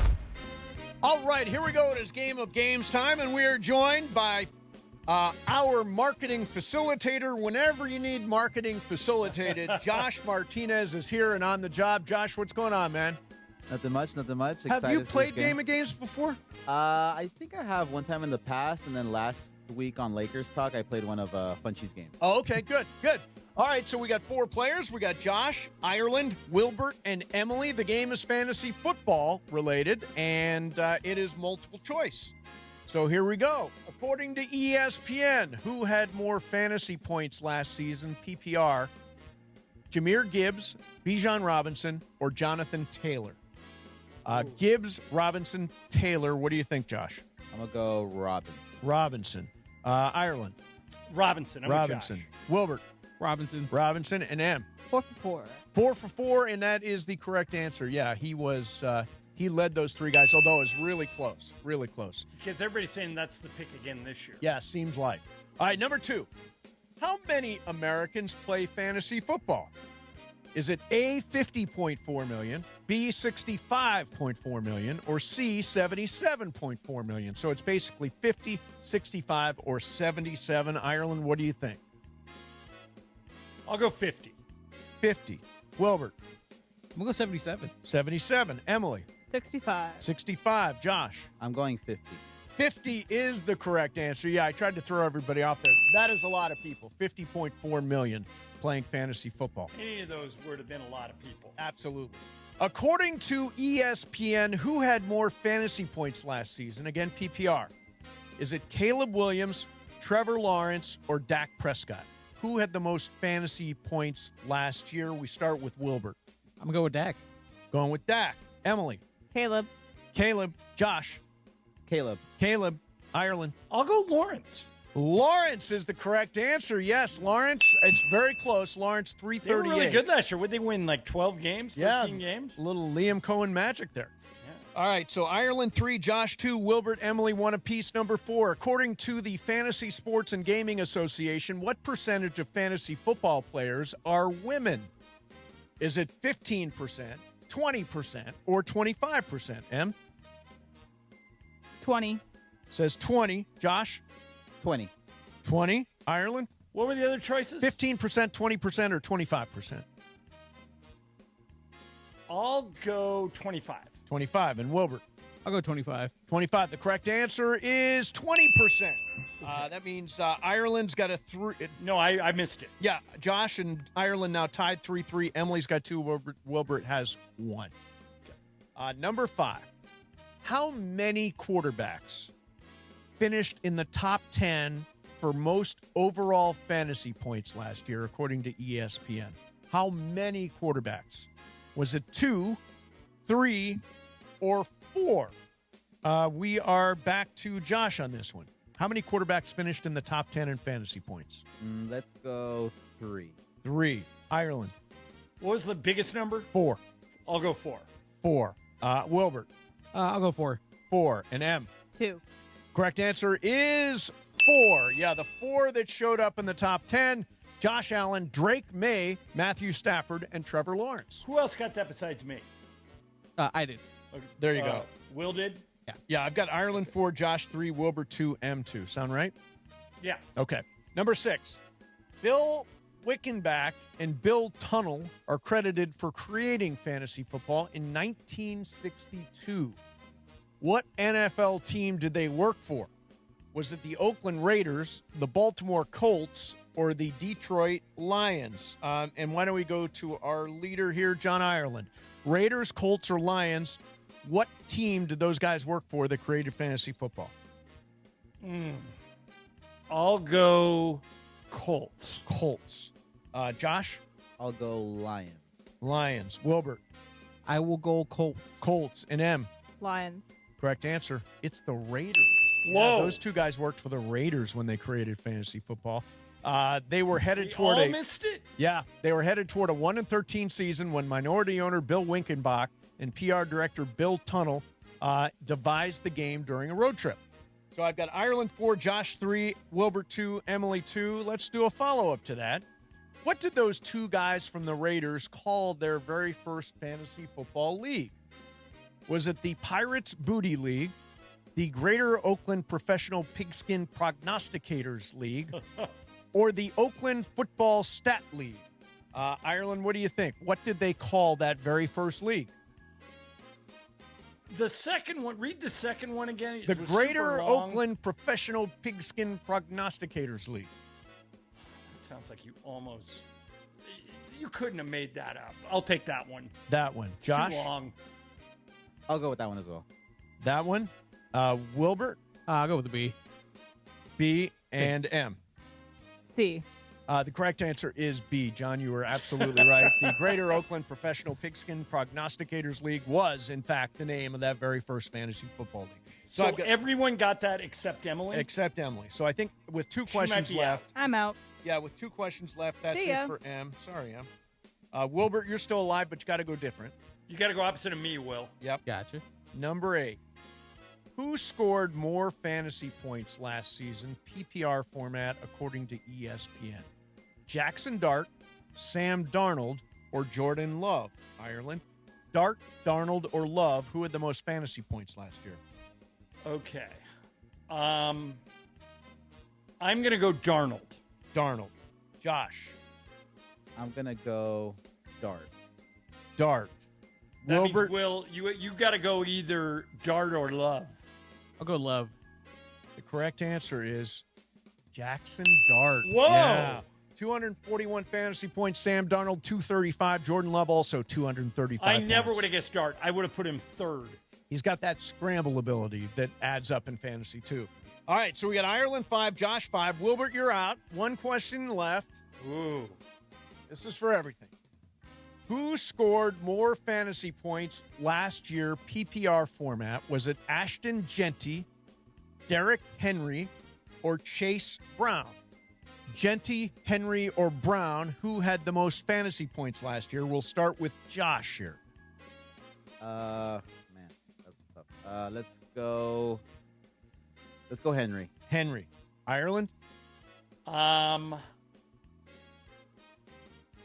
don't think it's Genty. I'll also go Henry. The correct answer. Chase Brown. Whoa! Chase Brown had 282 fantasy points. Derrick Henry had 279. Genty 245. So that puts us into the tiebreaker. Tiebreaker, yes. All right, so the player Let's go, Josh. The player Let's with go. more fantasy points than anybody last year was Christian McCaffrey. How many total fantasy points did he score PPR? How many? And okay. I'll give you just a little bit of a. Remember, Jackson Dart had 241. I'm trying to think. B. John Robinson had 370, so that gives you kind of a range. Okay. Whoever is closer. And did you say McCaffrey had the most? The most. And you said somebody else had 3, so it's more than 370. Correct, more than 370. Okay. Got something? I got something. Okay, Josh, what do you got? I got 420. Okay, in honor of Mason. Yes. I wrote down 400 even. The correct answer. 416.6 Josh, you got me! Josh is our winner today. And Josh, the I moral told of you I was that, gonna win this game, man. Josh, the moral of that story is you can never go wrong guessing 420, and I should have figured that out. is always the answer. Yeah. Josh, congratulations, man. This is now that you're facilitating all the marketing. You must be facilitating a lot today, right? Fantasy too. Fantasy football, too, yeah. Fantasy How many today. leagues are you in this year? I'm going to be in 3. 3. How many mock drafts will you do beforehand? Good 15 to 20. You know what they easily. call John, king of the mocks. John, have you done a mock draft yet? I've done a couple. Yeah, John is he's mocking all the time. Yeah. I will start A soon. lot of mockery. I will start soon. All right, Josh, congratulations, man. Way to go. Coming up next for you, we are going to do some super crosstalk. By the way, Game of Games brought to you by the Call Jacob Injury Hotline. Only number LA Trust after an accident is 800-345-6789, 710 ESPN. National Tell a Joke Day is coming up. I got one. Why did Rick cross the 10 freeway? To get to Morongo. Now your top reasons to visit Morongo. We're the Fantasy Football HQ for draft parties. Book your draft party today. Number 2. We're giving away a 2026 Mustang GT Fastback. Earn entries now, and you could drive off a winner the 31st. And the number 1 reason. Good times. Morongo. Good times. Being a sports fan in Los Angeles can be unpredictable. Your ice cream shouldn't be. For over 80 years, Thrifty has delivered the exact same legendary experience, right down to our signature cylindrical scoop. It's the brand this city was raised on, and the easiest call you'll make on game day. Skip the debate. Just grab the carton everyone already agrees on. Thrifty Ice Cream, a California classic. Available at most major retailers. Prizes, flyaways, even Cash money. You want it? We've got it. Find a list of all contests and official rules by visiting ESPNLAcontests.com. That's ESPNLAcontests.com. There you were, surrounded by fans, sharing wings, sharing drinks, high-fiving random strangers. Everybody remembers the game, but nobody remembers the guy coughing behind you until a few days later. It's 2 o'clock in the morning. You wake up, you got a fever, your throat's on fire. So now what? Urgent care closed, ER slammed, telehealth?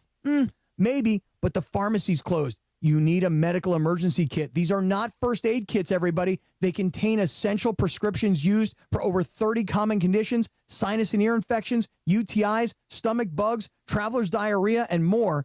You can even use your doctor-developed guidebook to select the right prescription or call their telemedicine doctor standing by. It's like an urgent care in a drugstore in your house. When you're sick, traveling, or stranded, you'll wish you ordered a medical emergency kit. Order online in minutes, and it's shipped to your door. Save $45 with our promo code 710 at urgentcarekit.com/710. That's promo code 710 at urgentcarekit.com/710. KSPN AM 710 Los Angeles. It's the greatest segment in LA sports radio history. Oh my God. When the shows come together for magic on the radio. It will only grow stronger. Super Crosstalk. It's time for Super Crosstalk. Spanning from Los Angeles, California to Idaho, we are joined now by Travis, Marcus, and the DeMarco Farr. What's up, guys? What's up, baby? What did you do this weekend? What was fun? What was good? Well, I had an interesting moment. Okay. And I don't know how to feel about it. It was one of these, does my vanity trump my cheapness kind of moments. Oh, I can't wait. And so I was low on edibles. So I decided that I was going to hit the dispensary. I had to go pick up Susan from the airport, and there's a dispensary not far from the airport. Perfect, so I'm going to run through there before I decide to pick up Susan. And so I go in there, and I tell the guy I want this, this, and this. And he's like, okay, great, got it. And so, they keep your ID on file. This is the place that I go to. And he looks, he goes, oh, good news. I'm like, what's the good news? He goes, you're eligible for the senior discount. You should feel great about this.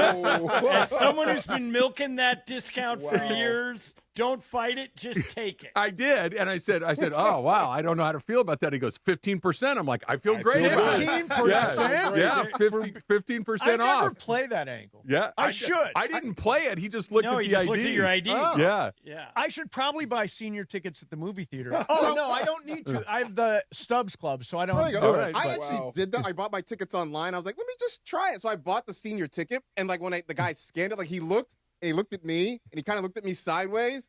And then I think he realized, I don't get paid enough to really care about this. So he just let me in, so it was fine. So I have a question. DeMarco, you don't play fantasy football, do you? No. No, but you guys, I'm guessing, do? Yes. You're tricking people into competing against Marcus. Oh, look, Marcus is going to take the lion's share of this. Is that what's happening? Thursday, Yes. there's a fantasy football draft where you're drafting against listeners. Wait a minute. By the way, you guys are all aware that Marcus hosts and has hosted a fantasy football television show on the NFL Network for years. Yep. Here's the thing, though, about doing this, right, is that especially when you draft against people who watch the show or, listen to the podcast and stuff, they know all the guys I like. I have no secrets. Oh, because you put it all out there. I put it all out there. I feel like I have a Hippocratic oath to help the listeners. Right. So, the first time I ever did one of these leagues where I was drafting against, I was shook because, all the guys I thought were sleepers all went, ahead of where I was picking. So, I pay a little bit of a tax for doing what I do. Right, right. So I was doing that fantasy football game, and one of the things I read is that the average fantasy football player spends 3.5 hours per week on their team and their roster. How much time do you spend, Trav? 10 minutes. That's it. 10 minutes. Per week or day? Per week. Per week. I frequently forget to set my lineup. I make zero transactions unless I have no other choice that I have. You get a team and that's it. You want me in your league. Let me just tell you this. You want me in your league because I am just participating to have a good time. Ireland, what about you? Probably a little longer than that. I'll try and set my lineup on Wednesday because of the Thursday night games. Yep. and then check it again. My problem is I play golf early on Sunday mornings. Oh, right. So anybody that's a late scratch, I have to live with. So I'll, like at 5 o'clock in the morning on Sunday, I'll set my lineup, and then if 4 hours later there's a scratch, I'm dead. I am over the 3.5 hours. Really? One is constantly on me about just and your staring team, at- your results are so bad. They're terrible. What are you looking at? Trying to pick up free agents. So that guy might pop this week. Might need to change your approach. Yeah, I mean, I probably do. Although, I'm kicking ass in baseball this year for the first time in a while. But I just stare all the time at fantasy. Like, my baseball fantasy standings are open constantly. Are we doing the knockout pool again this year? Yes. Yeah. We got to All get right. to our friend Ken Park, John, Ken Park, that's the right. one and done pool. Yeah. Oh yeah, I'm sure Ken's going to do it again. Yeah, I'll drop him a note. We always have fun with that. Can I introduce you? Are you guys familiar with Guillotine League? Trudell put one together. Okay. Trudell has one together. Yeah, I passed. We did it last year and I didn't like it. So Marcus, there's a spot for you. I think if you want to. Okay, maybe I'll jump in this year. Yeah, or maybe there's no spot for the guy. Yeah. I mean, Network if it makes who you does feel any better, fantasy. I did a Guillotine League like a couple of years ago, and I got bounced in week 1. It was Oh, like really? I drafted the team. It stinks because it's an 18-team league. So Yeah, if you're that's what this drafting is, yeah. at like 17, you don't feel good about your team. But I was just kind of like, all right, this team is good enough. I thought to get through week 1, and then I'll make some changes. And I'm watching on Sunday, and I'm like, how come none of my guys are scoring touchdowns? Like, what is going on here? And I got bounced in week 1 and had to wear the cone of shame for a little while. Trav, were you in it? I was in it. I am in it this year. You're in it this year. Emily, did we not do a guillotine team together last year? We did something. You were in the Guillotine League that we were running throughout the whole show, but Okay. then the year prior we did a separate one. Oh, okay. Yeah, by the way, Matthew Berry runs guillotineleagues.com, and it's a great spot. It's you basically draft a whole team, and then the team that scores the least gets chopped every week. I will be chopped early, I have a feeling. I always am. I will. I mean, it's wild, Although though. I will I'm stare terrible. constantly You're not at going the to get free cheated agent at wire. the Constantly. the transaction wire. I mean, that's wild, though, because those leagues, Christian McCaffrey might be on the waiver wire in, week 3, depending You on never how know things in go. those You leagues. never yeah. know. So, DeMarco, Sir. everybody has circled Friday as the day that AD? it will officially happen. What do you think? Well, you saw that recent video of AD working out with Fisk. Yes. And I think it was Desjuan Johnson. Those are two active current guys, and he looks faster, if just as fast, if not faster. So Friday sounds about right. Yeah. I think he should have enough data. I think he's gone against enough people.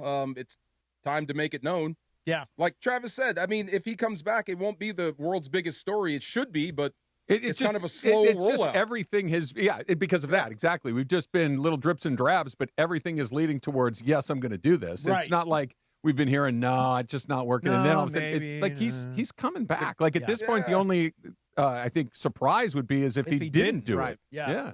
Hey, Marcus, I'm curious because as somebody who hosts the Blue Review every morning, is that what they call that? Yeah, the Blue Review. Review. The Blue Okay. Review. Yeah. Blue Review. The Dodgers Blue have lost Review. 8 out of 9. Last year they lost 7 in a row and 10 out of 12 and went on to win it anyway. But tonight we got Skubal. Mm-hmm. Tomorrow night we got Blake Snell.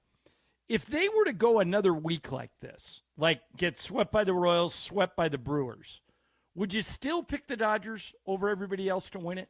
I mean, I think at the beginning of the year, Travis and I were asked, would you take the Dodgers or the field? And I think we both said the field. I mean, in my heart, I want them to win, but just logic and reason says it's hard to win 3 in a row. It's why it's only ever happened a handful of times in the long history of baseball. So, I still think even if they were to go on like this, you look up and down this roster, and they're so talented that it's really hard to fully bet against them. But they got some problems right now that they got to fix, mostly offensively, I think. Yeah, offensively, Trav, I mean, they scored 7 runs this weekend. Yeah, I mean, look, they're playing like garbage. Yeah, they just really are. They're playing really bad baseball, and I think that Dave's been talking about that a lot. They're not hitting at all. I think they average 3 runs on that road trip per game.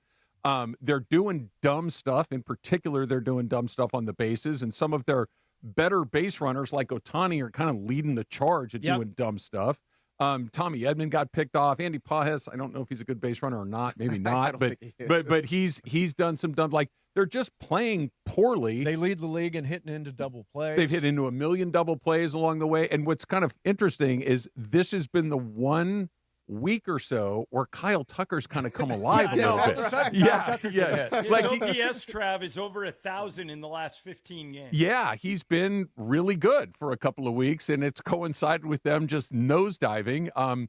Diaz looks terrible. Terrible. I mean, there's just a whole their catching situation is a tire fire right now. There's a lot of stuff going on that's pretty bad. That being said, if you said to me I have to pick them or the field right now, I'm about 50-50. If they, to your point, John, if they went through another week and change of looking this bad, I think it might tip you more towards the field. You know, I was looking at Milwaukee now has I think they have the best record in the National League, maybe best All record in baseball. Yeah. Can you imagine if they had lined up Skubal behind Mizrahi? Hello. It would be nasty. I'm not saying that it wouldn't be incredibly daunting. But until they beat the Dodgers, I'm going to pick the Dodgers. But they should have been in on that deal. They should have. They should have been in but on that deal. Even if let's say it's Mizorowski, Skubal, and two other their guys. Okay, great. Is that better than Yamamoto, Ohtani, Snell, and Glasnow? Maybe not. No, but those first two guys can go off and absolutely lock you down. 100%. But if I only need to beat one of those guys, I got a much better chance than if I need to beat them both. And they're just the deeper these series goes, the more games they play. That's where their depth takes over. That's where that depth of starting pitching. I don't think you're going to see any of those middle relief guys. I think that they can tighten up more than any other team in baseball when they need to. Yeah. Let me see. I wanted to hit you with one more thing. Who is the most famous person, non-athlete that you have socialized with? Most famous non-athlete who you have socialized with. DeMarco, you probably have a good answer to this. Bill Clinton. Really? That's a good one. That's pretty good. Wow. Yeah, that's pretty good. This was wild. McGuire was in town. He was a big deal. The Pope was coming through. Yep. And then Dick Gephardt. Yeah, who was a senator. Senator. Yeah. So they took over the dome, and we got in this room with Bill Clinton, and we talked for like 25 minutes. Really? It was cool. Oh, that's amazing. Wow. You ever one of those, Trav? I can't beat Bill Clinton. No, Bill Clinton's tough to that's beat. incredible. So define socialize for me. Like You were in a photo with Jerry Jones. Well, it's funny that I did have drinks with Jerry Jones one night. Does that count? That does count. Yeah. So we were at an NFL. Johnny Walker Blue, Trav? And it was flowing, John. It was absolutely flowing. So it was the Houston Super Bowl, the Super Bowl with Carolina and New England. Right. It's actually the Janet Jackson Timberlake Super Bowl. And Jim and I were at a party, and Jim and Jerry ran into Jim Rome, and they ran into each other, and they hadn't really met, so they just kind of started chit-chatting a little bit, and I was just kind of hanging out like, let's see. And then all of a sudden, Jerry goes, why don't you guys come with me? And the next thing you know, we were with him, and The answer to that is yes. It was awesome. That's amazing. It was awesome. That's amazing. Yeah. And so we spent, I don't know, maybe an hour with him. Marcus, you got one of them? Mark Cuban and That's a great one. Kind of at a Vegas club. We kind of chatted a little bit. We actually, we talked. It was the night of the Derek Fisher shot when he beats the Spurs. Wow. Sure, yeah. I remember because we were catching a flight out of Fresno, and we actually missed the shot. We saw the Duncan shot. They announced we are closing the doors. You have to get on the plane. So we get on the plane. We get to Vegas. We run into Cuban, and we were like, "Yeah, man, that Tim Duncan shot was amazing." And he says, "You mean the Derek Fisher shot, right?" We're like, "What are you talking about?" He's like, "No." So he explained us the whole thing. But yeah, we had a good time. We chatted basketball with Mark Cuban for a while. That's a good time. a great one. Yeah. That's a great one. What did you guys Why'd select? you ask? Yeah. I asked because John Hamm was very impressed in socializing with Tom Cruise, which I wouldn't know what to say to Tom Cruise. What do you even say to that guy? John you really Hamm. do your own stunts? Is that your real hair? I actually would be intimidated by John Hamm. John Hamm's pretty famous. I interviewed John Hamm. It was like a press junket. It was cool. He was very good. He was very nice. Yeah, there's a story about. Yeah, he's a big St. Louis Blues guy. Yeah, that's right. John Hamm was in a fantasy football league with Bill Simmons and Damashek and a bunch of those guys. And they have a rule. So they have 12 teams, but they invite 13 people to the draft. And before the draft, they pull a name out of a hat, and whoever's name gets pulled out of the hat gets kicked out of the league. Before it even starts. Before it starts. So you prepare for everything. You come in with all your notes. That's rough. And then, let's start the draft. First of all, Let's see who we're eliminating. You're out. And this is all. By the way, you guys can go online and watch this. Great. There's video of this. So they pick a name out of the hat, and it's Ham, and they kick him out of the league. And he's so mad, he just closes his notebook, gets up, and walks out. Doesn't say anything. Oh, that is a terrible. And the other 12 guys are just laughing hysterically. God, that is funny. Awesome. That is funny. That. What do you guys got coming up? Lots of fun. Lots of fun? Lots of fun Good. stuff. Trying to find the Dodgers. Have you seen them? Yeah, they're out there. Tarik Skubal home debut tonight. Yeah, home debut against a very bad Kansas City team. So this is what the doctor ordered. That is exactly what they need. All right, coming up next for you, DeMarco, Travis, and Marcus Grant will be here for the afternoon. Ireland, I'll see you tomorrow. Yes, sir. Mason, Ireland, 710 ESPN.